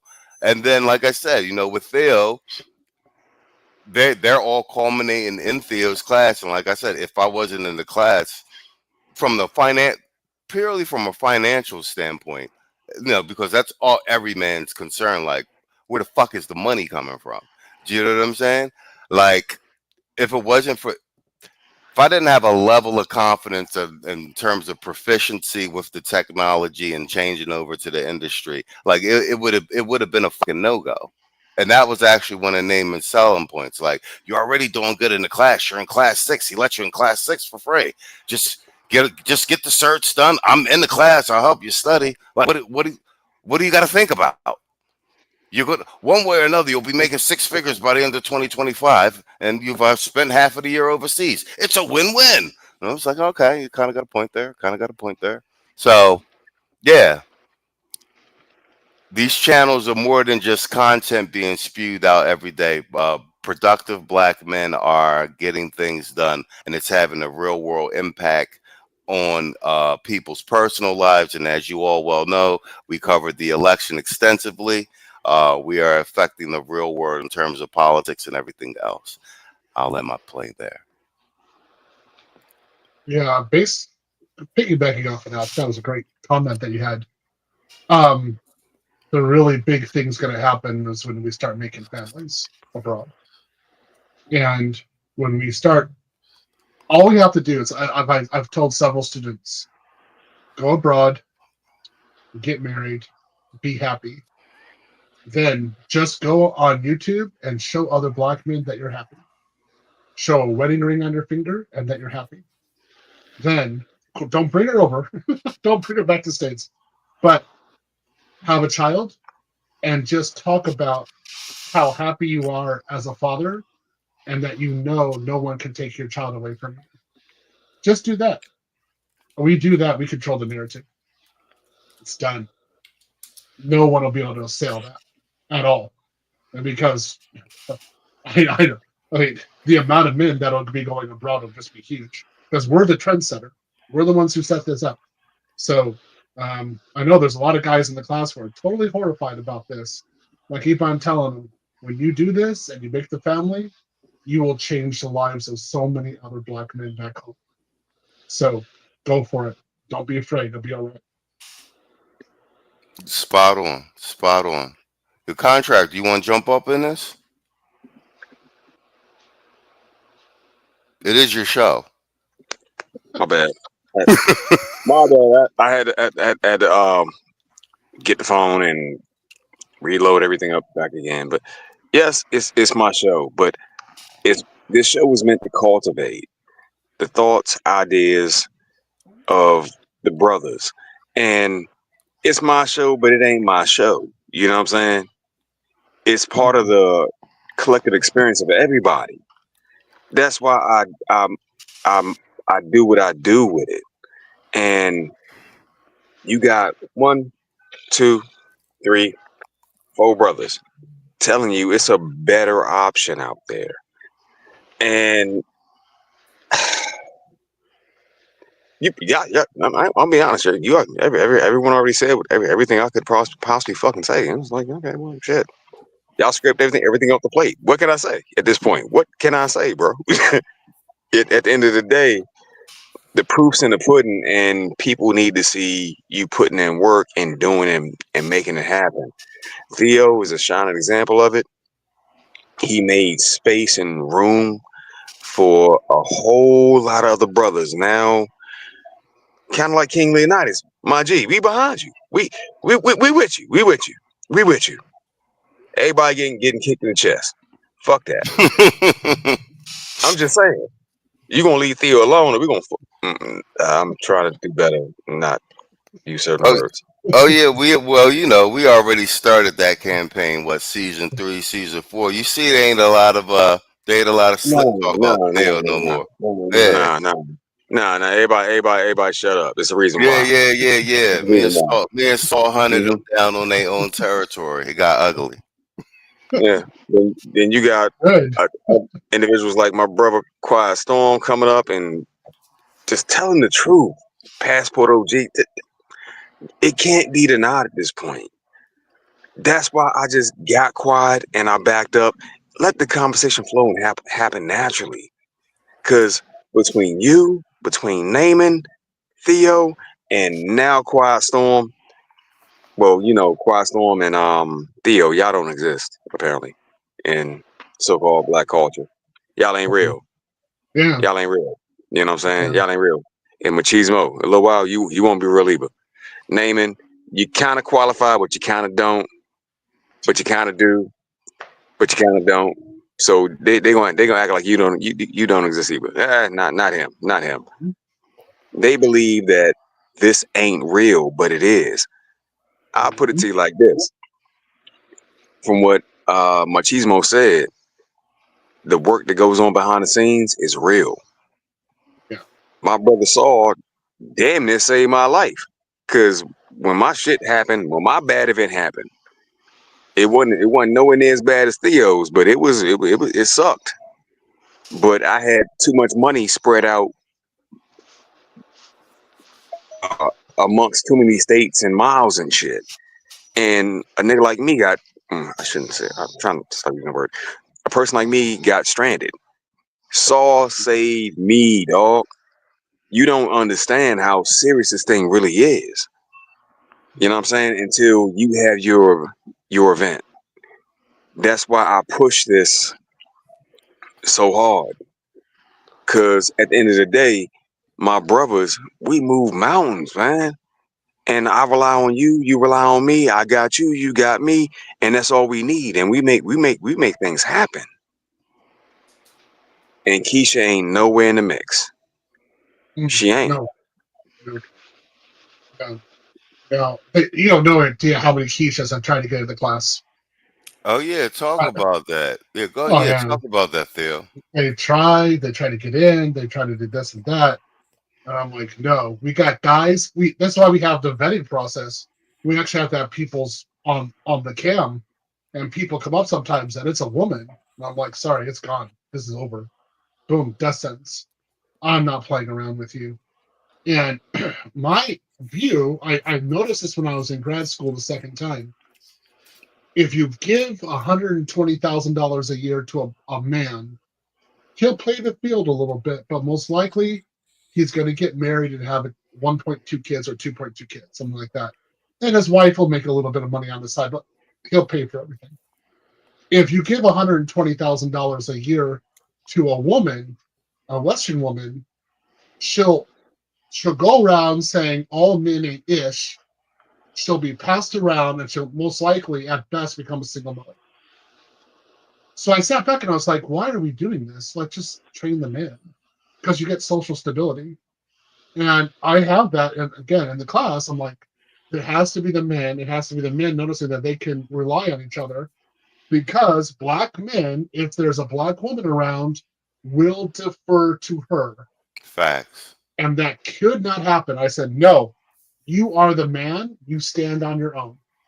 You can do this. It's not hard to do. And you see that culture I have, right? Facts. Now, how many students stand on their own now?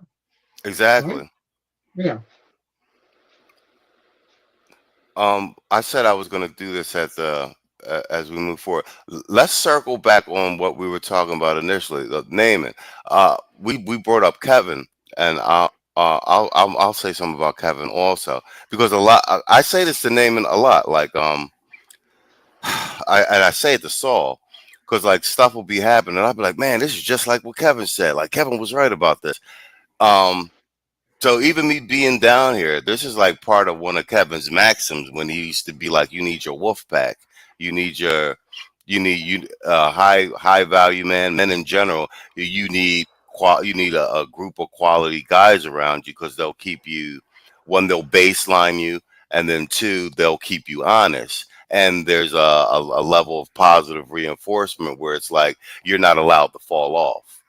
Like they know you, you know them. You're both productive, man. So they expect a certain level of performance from you, even when you're down. Do you know what I mean?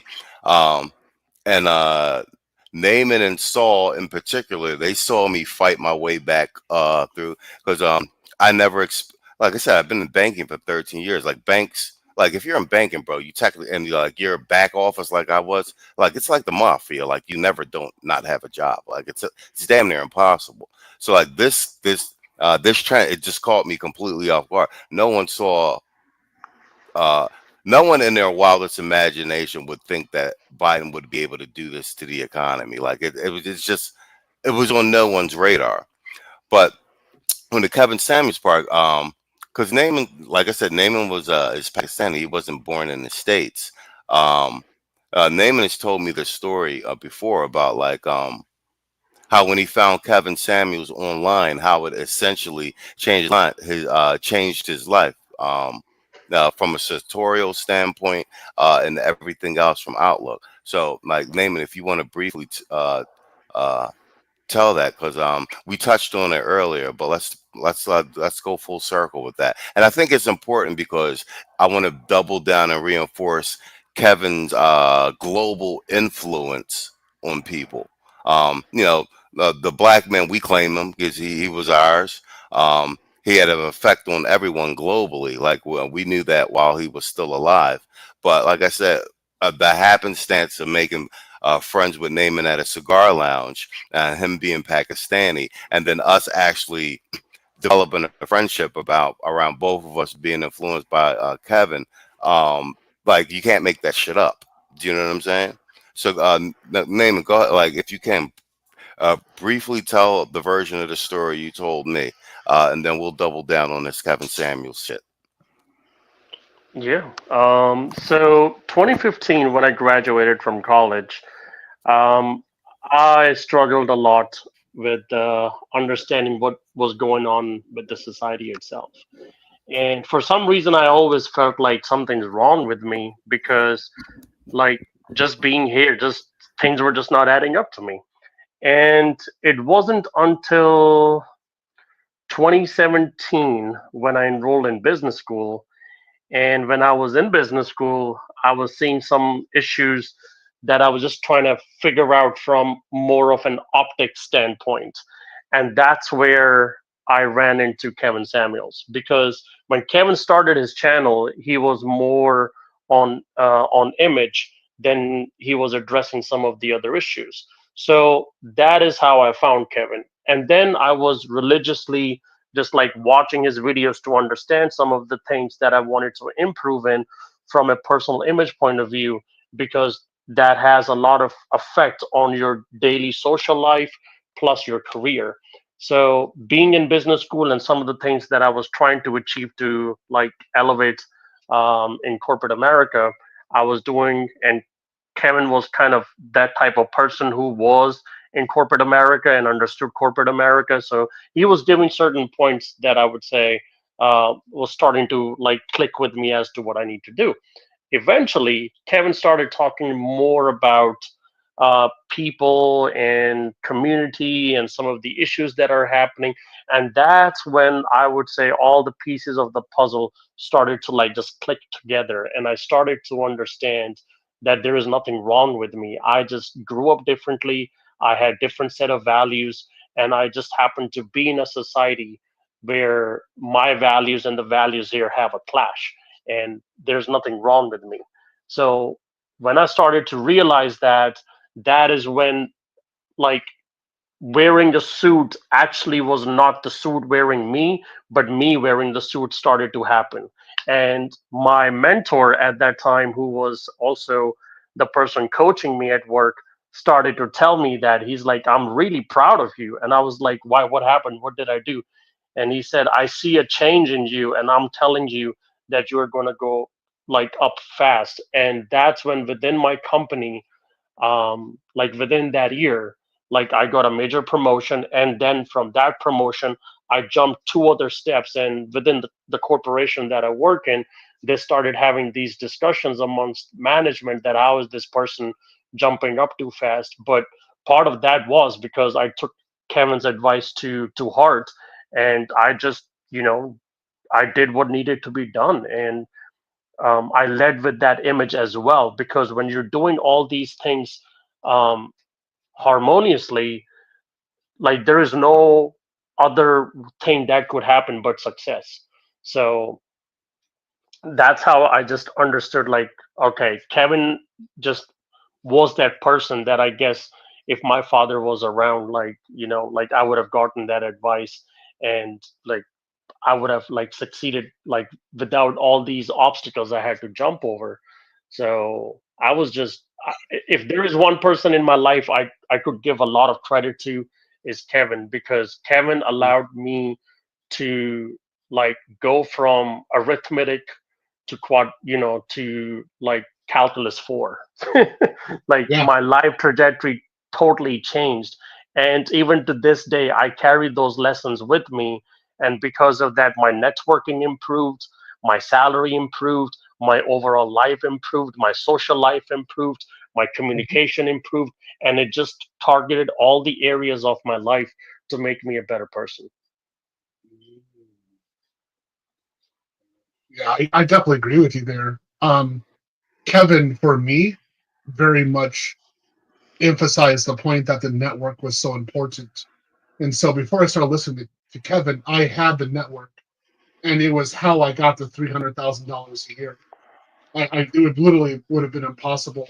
And I always said the reason why I was homeless for a while in 2011 was because I didn't have a network. So I really emphasized the network. So when Kevin was talking, and people couldn't believe that I made $600,000 a year, I recognized that these people were not networked. They didn't have that ability to talk to other people who were making money. And so one of the purposes of the conclave, the first one, was to start creating the network. And I knew that if I took everybody to a classy place, and I said, "This is who we are. This is our level. All right. We're not at low places. This is a high level place. Over $200 a night for the hotel room. This is who we are." And I set the stage there, and it has worked ever since. We respect each other, and we're part of each other's network. And this has got to continue on to the future. is one of the fundamental parts of the conclave. Spot on. Well played, both of you. You told that story well, Naaman. Contractor, put these we got 2 super chats. Can you put them on the screen for me?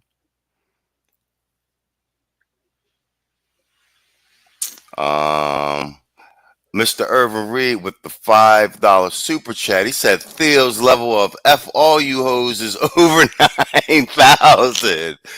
Man zone tax. Hashtag LLTHLS and hashtag NIW. Next one, please. Red Lion with the $2 super chat. He says salute. Thank you, sir. Hey guys, we're 2 super chats away from the goal. Perfect. Guys, that was the piggyback by Theo is perfect. Namely, told the story exactly perfect.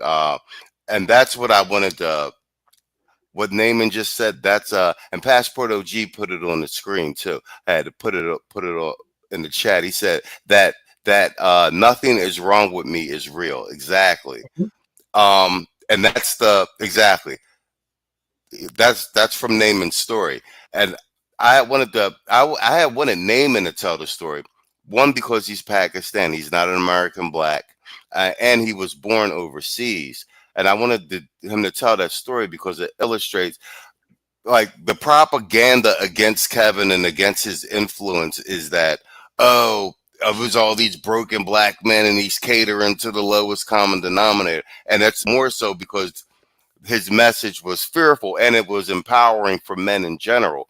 But to have someone who was a non-black man, not born in the United States, basically recount his story and then Theo piggyback on it, and it'd be the same, through line or theme in terms of the level of influence and why his message and how he comported himself was influential and how it actually, had a direct quantifiable impact on individuals' lives. That's a middle finger to all of the naysayers, and it doubles down for all of the brothers that are pretty much on this path and have seen radical influences in their life because of the conversations we're having down here, etc. Naaman with a $2 super chat. He said, "We the men do Saving Private Ryan every day." Facts. David with the $2 super chat. Yo, Storm, you want a piece of that? Yeah, pretty much. So Kevin, for me, I found Kevin in 2017, and I quietly watched him, and I didn't really say much for about 2 years, but just listening to him. I was faithfully watching his stream when he was going in upon the men. And when I say going in on the men, he was Hulk smashing, going in on the men, like with no care, ruthlessness, kind of like my father does to me. Truth be told, some of the stuff that he said, it really, really brings me back to kind of like a scene up in the movie Temptations when it was right at the end of the movie and they all had linked back up and they were kind of like doing this reunion tour and they had just finished a practice scene and like Otis was sitting up there telling them like, we can do better, we need to step up the game. And like David Ruffin kind of looked at him and he said, "Hey, you've been hard on us. Some of us need that." Kevin was kind of like that uncle, that big brother, that godfather, however it is you want to call it based on your age and whatnot. He had kind of gave you that raw and uncut truth, but he had gave it up in a way that you really, really look at yourself from within. And I had to do a hard look at myself. I was right at the end of my military career. I was figuring out what I wanted to do with my life and how I wanted to find kind of like a purpose, because half of my life I was known for taking orders. I was known for being told what to do. I had people's lives in my hand and I had lives. They had my lives in their hands and whatnot. So he kind of gave me the image to really step my game up and to be a positive role model and to be a representative for people who was younger than me, so I could teach back and to look up to kind of be that big brother and whatnot. And when he shifted over to the women, it was kind of like that thing to where they weren't ready for it. So it was kind of like a shock to the system that they weren't ready for. It's kind of like as soon as you flatline and they give you that machine to bring you back to life, they weren't ready for it. But I've traveled all over the globe, both in the military as well as outside of the military, and I see brothers that is kind of like Naaman and other ones from Australia, from the UK, from Japan, from Southeast Asia, from South America, Eastern Europe, Western Europe, the Middle East and whatnot. And just to see, this is one of the main reasons why Kevin got so big, because a lot of brothers that is non-black was also able to relate to what Kevin was saying. And Kevin used to say things that people in the corporate world like myself could not say up on the job. He was able to say it because he owned his own, he had ran his own business, and you couldn't fire him. So he was actually a voice basically of what every brother was saying. And it was an honor for me to moderate for him. I still moderate for his channel to this day, and I keep his name alive as much as I can, because that man, with his words and his wisdom, his advice made me quadruple my salary in 3 years and make me a better person as far as to be a big brother for my family, to be a better role model for people who I led and I guided in the combat wars in the military, and to also to give back to people. So I know that Kofu is going to listen to this upon replay, but he had mentioned this up in his stream the other day. So a lot of my work that I do is quietly behind the scenes, and I do it that way because it's more effective. Not because I want to hide and stuff like that, but the impact, and I want people to feel it. So I'm not really a big out in front person as far as being a content creator and making content and whatnot. I'm more effective behind the scenes, and I put not only my input, my money where my mouth is, but then also the recommendations for it. And Kevin was kind of like a big part of that. And when I saw what happened when he died, that was a turning point for me. Me and Nate had talked about this when we had lunch one day. As soon as I saw that, I was like, I'm done with my life. I've been in the U.S. now. The only thing I need to do is just find me an outlet to where I can do something else outside of the U.S. Again, lo and behold, I didn't even know that Nate went to the conclave in 2021. I was kind of mad at him a little bit.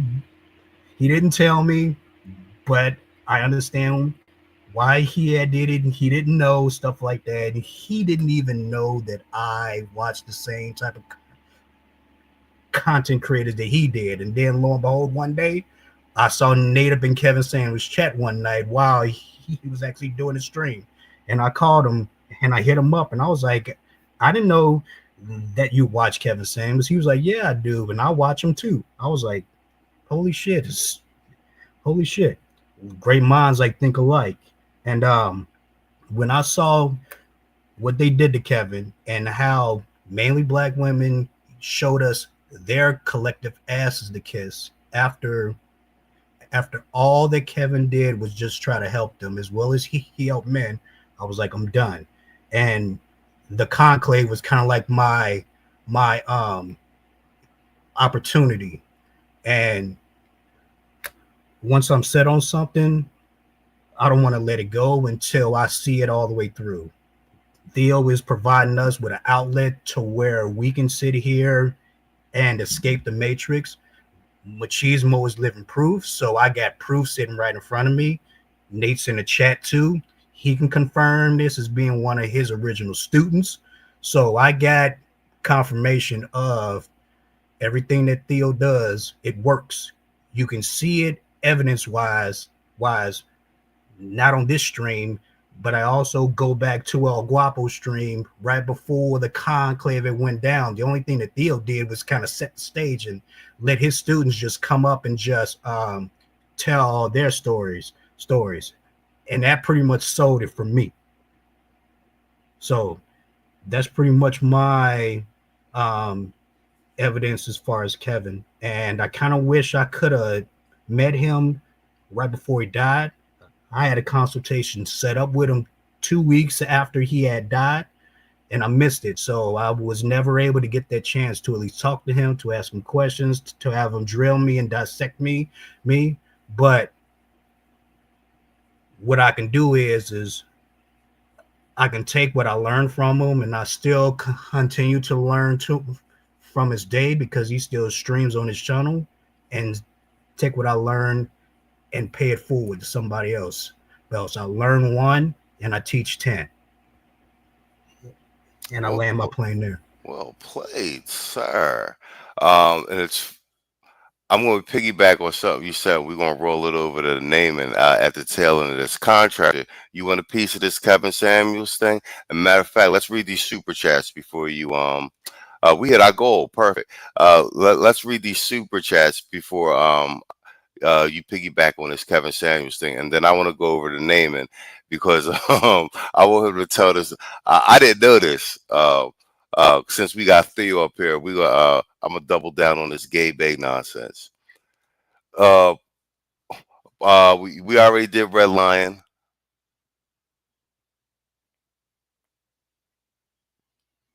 We did that one.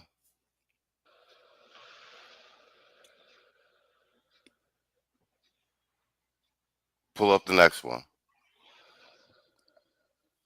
There we go. All right, let's go. We'll take it from here. Naming the homie naming with the $2 super chat. He said Kevin was the father figure most of us needed. And I'm glad you said that, because a talking point from the Keishas is like, oh, that's your daddy. But black men need a daddy because they ain't got no fathers. But Naaman's Pakistani and he had his father. So there is some truth in this statement that resonates. Urban Reed with the $5 super chat. He says, supporting my interests and yours, whether you believe it or not. Don't keep hope alive. Make hope living and tangible. Spot on. And Love Crossing Borders. Andre in the building. I hung out with Andre yesterday. I'm gonna post a couple photos. He brought cigars, so I got my first cigar pouring photograph to post on a community tab, courtesy of Andre in Colombia. Because believe it or not, this is not really a heavy cigar smoking country. They smoke cigarettes. I was disappointed. Hold on, let me read it. It says heading back to Cali Saturday. Oh no, that's not it. It says shout out to Theo in class 6. That's right. Andre from Love Crossing Borders is in Theo's class as well. So what? We got 3 people in your class on the panel. We got Nate from class 1, Passport OG, Andre in the chat. So yeah, Theo's surrounded by his students here. Contractor, you could take the KS joint, and then we're at the 2-hour mark. I want to end it with a name and Trash and Gabe. I'll tell you like this. That man showed me more information that I ever got from an uncle, a cousin. I ain't had no pops. So that whole part was dead right there. And being a like I was at that time I was a 6-figure earner, acting like I worked at McDonald's or something. Like I can't explain it though. Like my mindset was just way jacked up, and he gave me clarity as to what the situation really is and how a large majority of Keisha and them will never make that much money. But even if you do, they'll talk to you as though you ain't doing too much. So I didn't realize how valuable I was. And That part messed me up because I, I just didn't, bro. I didn't. Um, I appreciate his work and everything that he put out there. And for all no, I'm trying to be a better person and not use so many curse words. But if a bitch couldn't crack her lips to say, okay, well, that was your daddy, well, bitch, where's yours? Have you ever had one? Do you even know what it looks like? So if you can't define it, then what the fuck do you mean, though? But at the end of the day, Kevin helped a lot of brothers see their value. I'm one. I am one, man. And leaving this place is my it's my goddamn goal. Cause there's no light to be found around this bitch. It's nothing. You can have children but you don't own them. They're not yours. It was your seed that came out of you and went into her, but the state says they own her, so that means they own a child. At the end of the day, the Americas is not the place you want to be. And you have living, breathing proof in front of you that there's another life that you can choose. But you got to choose that shit. You got to. Because Keisha and them, they ain't never going to just give it to you. Hell no. No, sir. That ain't never going to happen. So I'm thankful to have brothers of your caliber and quality on the panel and on the show. That way we can flush out all the bullshit. Because yet again, at the end of the day, I can say get your blue book and go all day long, and some people take it serious, others not so much. But the end results it's not good. It's not good. So Kez helped me see the value in me, not a raggedy ass, nothing ass. I may be getting EBT and food stamps, having ass bitch. So here's what it is. Well, why don't you? My apologies. Here's what it is. Wait. We got Tevin King in the building. We got a super chat from Tevin King, longtime channel supporter and member. Tevin King with the $10 super chat. He said, I'm 2 hours late for the stream. Damn it, Uncle Theo and International Quiet Storm on the panel. Man, I hate you two for not sending out the notifications. Yo, I'm gonna post something on the community tab about that too. Yeah. We getting a little they pushing our numbers down on the channel. I read my metrics. I see what's going on. The replay game tonight is going to be lit. Yes, it is. Shout out to Tevin King, man. He been holding us down since he found the channel. I forget what season it was. So people like him help us motivate us to keep making the content because he's a hardcore supporter. Jay Fleming in the chat. I see you, Playboy. Jay Fleming is another one of Theo's students, and he be flexing hard on TikTok or Facebook. I see you, man. And lift a heavy weight too. Naaman, this is a true story. So Naaman didn't know that me and Saul had a vendetta on Gay Babe for talking trash about Theo out of nowhere. Like we just took it personal. I forget what night Theo came up on our panel, and I brought it up, and I was like, all right, well then we bark on him for you, right? So Naaman didn't know this. So Naaman actually had called me. I think it was like last week or recently anyway, and we were talking about the class, and he was like, yo. He was saying he was on somebody else's stream and Theo was there, like it was a bunch of students from the class. And he was like, yo, do you know this Gabe A guy? He was like, do you know this Gabe A guy? Yeah, he was in the chat talking all this trash. Like, who is this guy? Right? And then that's what I told David. I was like, nah, I was like, yo, me and Saul been going at that game for a while to stop talking trash about Theo with the class and try to down talk the class and everything. So it's funny because, like I said, Dave don't even know like all of the stuff going down here, and he was like, yo, he was on the phone like, who's this Gay Bay guy? It was this guy in the chat. He was like, yeah. He was like, yeah, we was gonna. He was like, this guy's a clown. David, David, tell the Gay Bay story. No. So what happened was, I was just doing homework, and a message popped up on our Facebook group page by Theo.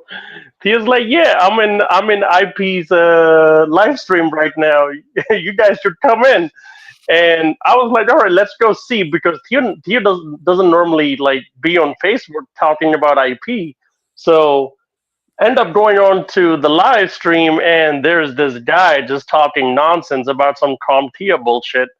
And first of all, it didn't make any sense that why would you be on somebody's else stream trying to advertise or market whatever you're trying to sell, and people on that platform have not approved you for doing that. That just itself is just like just bad. That's just not like the right way of going about doing things. But anyways, so I noticed like there were a couple people who were supporting him in the chat, but like there were too many of us in the chat, so we were just like, "Yo, get that shit out of here! Like go somewhere else." So it was just really funny. This guy was just harping on like making personal insults and personal attacks, and then just spewing garbage. And everybody in the chat is like, "What are you talking about, dude? Like talking about some CompTIA bullshit course or take for like this much money? Like just get out of here." And then yeah, just people just stopped paying attention to him, and then he just left the chat. No, he was booted. Yeah, Because that's right. He made that personal attack, and on which IP was like, no, I'm not gonna let that shit fly. Yeah, he said he started talking about my Japanese wife's death, and IP went right after him, and I was like, that's good. I was happy about it because he was one of the people I fought with the most when I started making Conclave 1. And he was like, gotta do CompTIA, you gotta do all this crap. And I kept on saying, CompTIA is the way to make a job which will be outsourced to India. So we don't do that. What you do is you get a job that's going to stay here in America. Okay? So that's how it works. Okay? So this is the way we're going to do it. And yeah, he is a kind of crap. And so he and I used to go at it for hours because the way I was thinking about it was I was fighting for you guys. I knew that you guys could do it. You just needed some instruction. That was it. And especially when I was seeing what Kevin Samuels was doing, I was like, we have a space, we have an opening to make this with black men. Let's go for it. And then you got this wimp boy talking this crap. I was like, oh, yeah. Well, you're glad you're not in Texas because I teach you something here. There's no way you talk about black men that way that they can't do it. But all they could do is CompTIA at the most. They have to depend on you. Oh, they ain't nothing. So I fought with him, and then I fought with him again. I fought with him again. And yeah, so it was good when you guys came in. I was happy because I was like, I don't even want to deal with this. But we have to because he's going to come in there and try to get people to do CompTIA and charge $4,000 per pathetic course. How many certs are you able to get in my class? What, for $375 right now? And then classes 1 through 4 were free. Class 5 was $60. Ooh, who cares? Right? I barely charged anything. And this guy's charging over like $4,000 for a CompTIA course that ain't worth anything. They are crap. Come on. That's why I keep saying Theo does the IT evangelical work, and Agent Smith, aka Gabe, just wants everybody to be stuck in the matrix. We're not trying to do that. We're trying to get through this transit gateway and get the fuck out of here. Yep. All right, and I wanted Naaman to say that because Theo's always like, CompTIA. Oh, so you want to be selling toilet paper and married to Keisha, huh? Right? So and so so you guys hear Theo say that, you know what I'm saying? So it could it could be taken as like, oh well, because if you're not in IT, like, okay, well, maybe Gabe has a point, and Theo's trying to defend his position. Well, one, Theo's already got all the KPIs and the stats and the quantifiable data, but I wouldn't name it to say, because it was just a sincere out of the blue call. He didn't even know that me and Saul had been trolling Gabe for like months. That's why he's, you know what I'm saying, showing up wherever he was at and like harassing him in the chat. But let me share this with you guys. Hold on. Let me share with you this. So in my organization, there is currently a team that does CI/CD pipeline work, and they do containerization. The person who is the lead engineer in the group, she is my friend, and she's also my friend's girlfriend. And she told me herself that her manager was actually asking her to go take the cert for SAA, and they were paying her like, hey, we want you to go do that. And she was like, I don't have the time to do it. But the reason why I'm trying to bring this up is that even in like defense sector, like they are pushing like certain certs which are still like SAA certs or certs in general. Like if you're in class 6 or 5.5, Theo talks about that you should go get it. Like nobody I hear like from management's telling like, hey, go get CompTIA. No, no, no, no. That's entirely correct. That's the thing. So I know if you want the job, this is what you need to do, because I know the market here. And then I was like, okay, do we have the materials so that I can teach it? And then can I lead you through? I was like, yeah, this is the opportunity. They got a bunch of black men who are willing to do the work. I was like, oh yeah, why should we be importing people? Let's have these guys do it. So that's how I started. That's really how it was, and it's been really fruitful, right? And yeah, you guys are seeing that I'm not playing around. I'm giving you the high level stuff. Then I'm respecting you at the same time, and then I'm saying you can also do it. And based upon that, I want to say this: Group 6 has the lowest level of imposter syndrome than any other class, and I think that's because there's so much support. There's so many guys who are certified, who have done it, who can talk about it and give examples, and will lead them through. It's absolutely amazing. So hats off to the class. They're really doing a great job.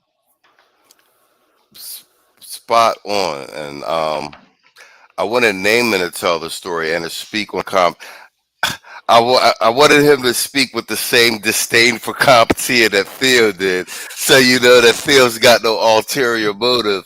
And then also, because Naaman's not, I mean, Naaman watches all of these channels and everything, but like, you know how the crux of us are down in the chats arguing with people, like you know so it was outsider having the impression of Gabe that we have. So you see that it's not insider baseball. He's goofy, bro. He's goofy. You feel me? Mm-hmm. And Naaman is echoing the same sentiment that Theo has. Like, bro, CompTIA, forget about it, bro. Forget about it. Irvin Reed with $5 super chat. He said, when you make FD Signifier look like one of us, you're on the wrong side of history. That's hilarious. All right, guys, we're at the 2-hour, 23-minute mark. Hell of a show. Third check-in show. This was Contractor's idea, and it is turning out to be a beautiful piece of content and a pleasant surprise still popping up. Naaman and Quiet Storm. So this is all right. This is starting to become a thing. This will be a mainstay my entire stay down here in Colombia, and it looks like I may be in Brazil for 3 months. So then we'll do check-in calls from Brazil. But we wanted to do something a bit more personable without all the bells and whistles. That sounded more like a telephone call with friends talking, and that you guys could get them some behind the scenes of what's actually going on in everyone's life. And like we did from the beginning, tying Theo's class into it and promoting his class and the work that he's doing. Because for myself personally, I'm not really. There's a strong argument to be made that I'm not in Columbia had I not taken Theo's class with regard to having the confidence for the starts. And in addition, Quiet Storm meeting Naaman haphazardly, almost butterfly effect like, and them coordinating the exit via Theo's class, also, which in turn goes all the way back to Obsidian and his idea for the conclave. Um, so what we've built down here in this space collectively is nothing to sneeze at, brothers. High level skills, high level paychecks, people getting passports and traveling. It's real and you can touch it. Contractors, it's all yours, sir.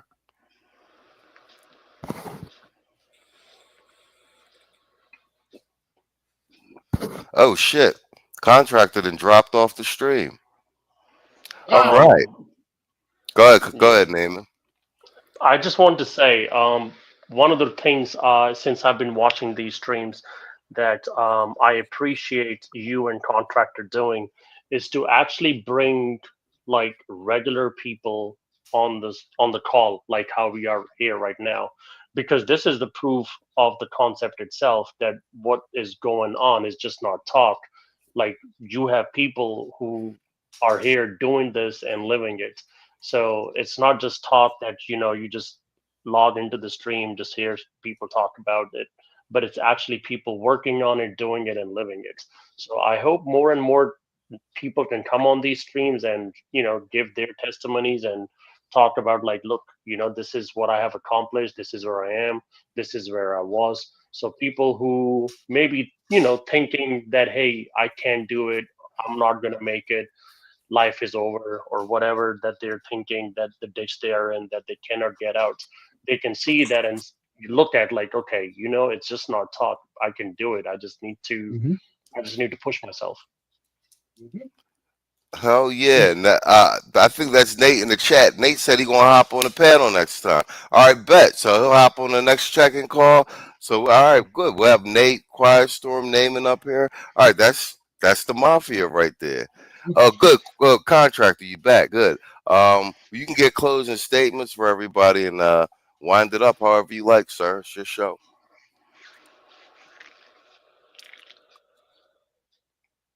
Contractor? Listen, can you hear me? Yeah, there you go. Okay. Myself personally, I enjoy listening to the statements, everything that was said. It gives you a sense of hope and, like, you know what? Maybe it ain't got to be like this. But I got 4 brothers on a panel that shows you like, yo, your life could look way different than it does currently. And these are my brothers. Like earlier I said I'm stuck. I'm not really stuck. I got to do something before I leave. That's it. That's all. But at the end of the day,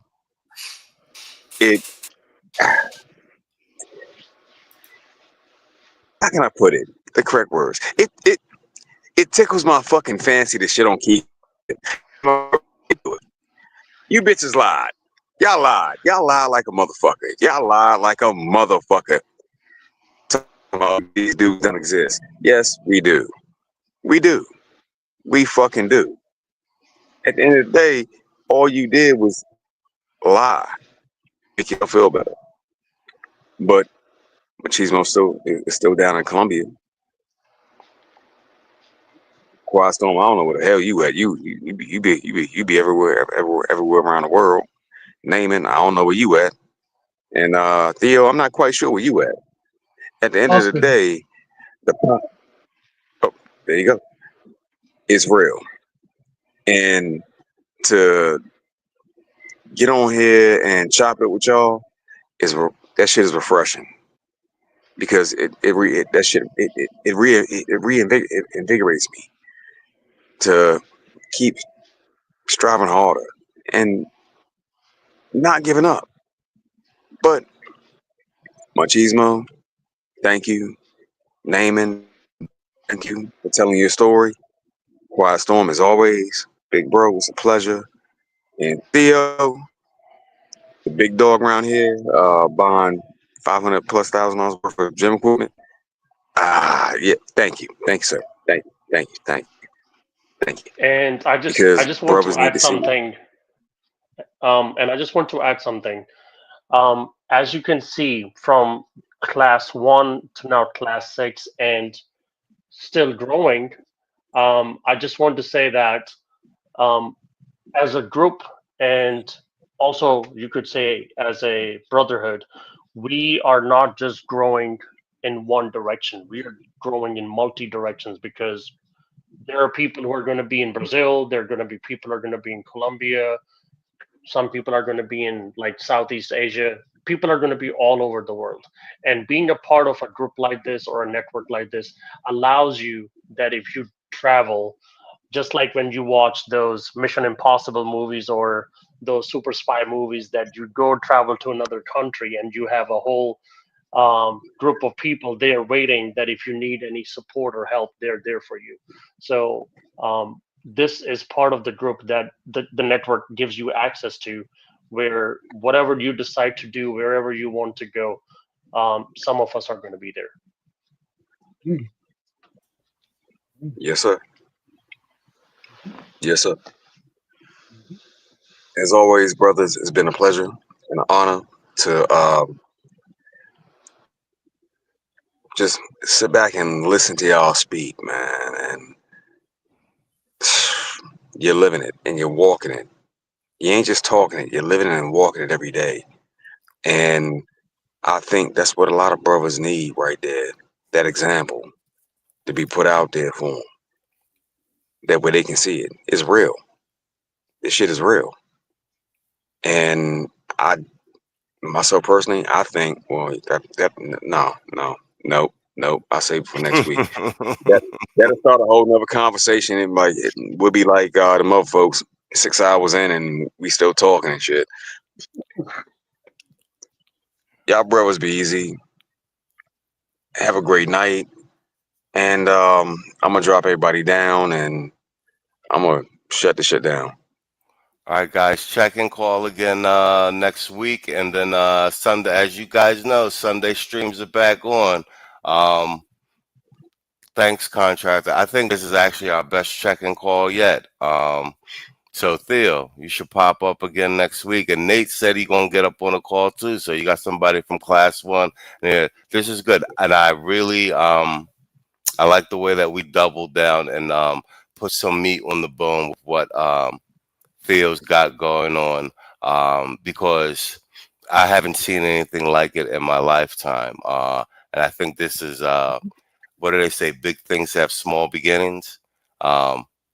This is, I mean, I'm not going to say it's going to be, it already is global. Jay Fleming's in Brazil, flexing crazy. I'm over here in Colombia. Nate's in Colombia. Like, Theo's students get the money, they get the certs, and they get the planes, bro. That's real shit.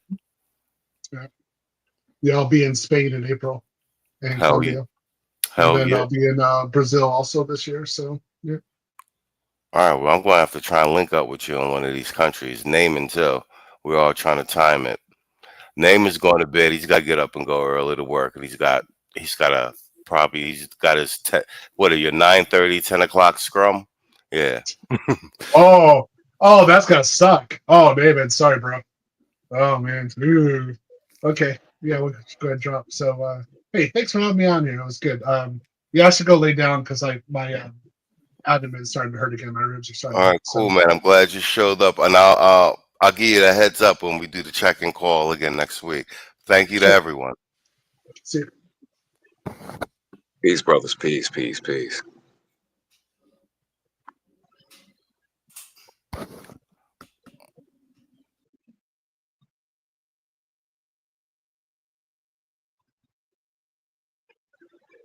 All right, well, there you have it. I'm left with good old pit master's privilege. And I get to say the last few words. Everybody that doubted, Fuck y'all. Yeah, fuck y'all.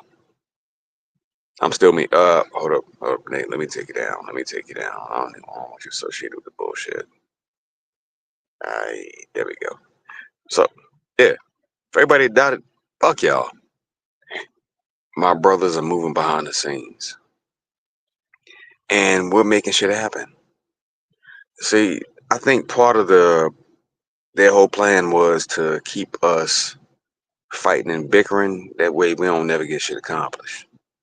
But it's happening any goddamn way, because we don't need Keisha no more. You gonna find you something, but it ain't got to be her, because Keisha can wreck a nation if you leave her to her own devices. It is what it is. It's your brother, it's your boy, it's your cousin. For some, I'm older than you. It's your uncle. I ain't trying to take nothing from you. I just want to make sure you get the information needed, that way you can move forward in a positive direction, man. And we'll be back at you in the morning. All simple shit, man. It's all simple shit. But thank you to my brothers for coming up. And yeah. I'm sleepy. I don't know about y'all, but I'm about to knock smooth out. Y'all have a good night. And hope I don't strangle my neighbor for being rude earlier. But we'll see how it all works out, shakes out in the morning. All right? Peace, y'all. We out.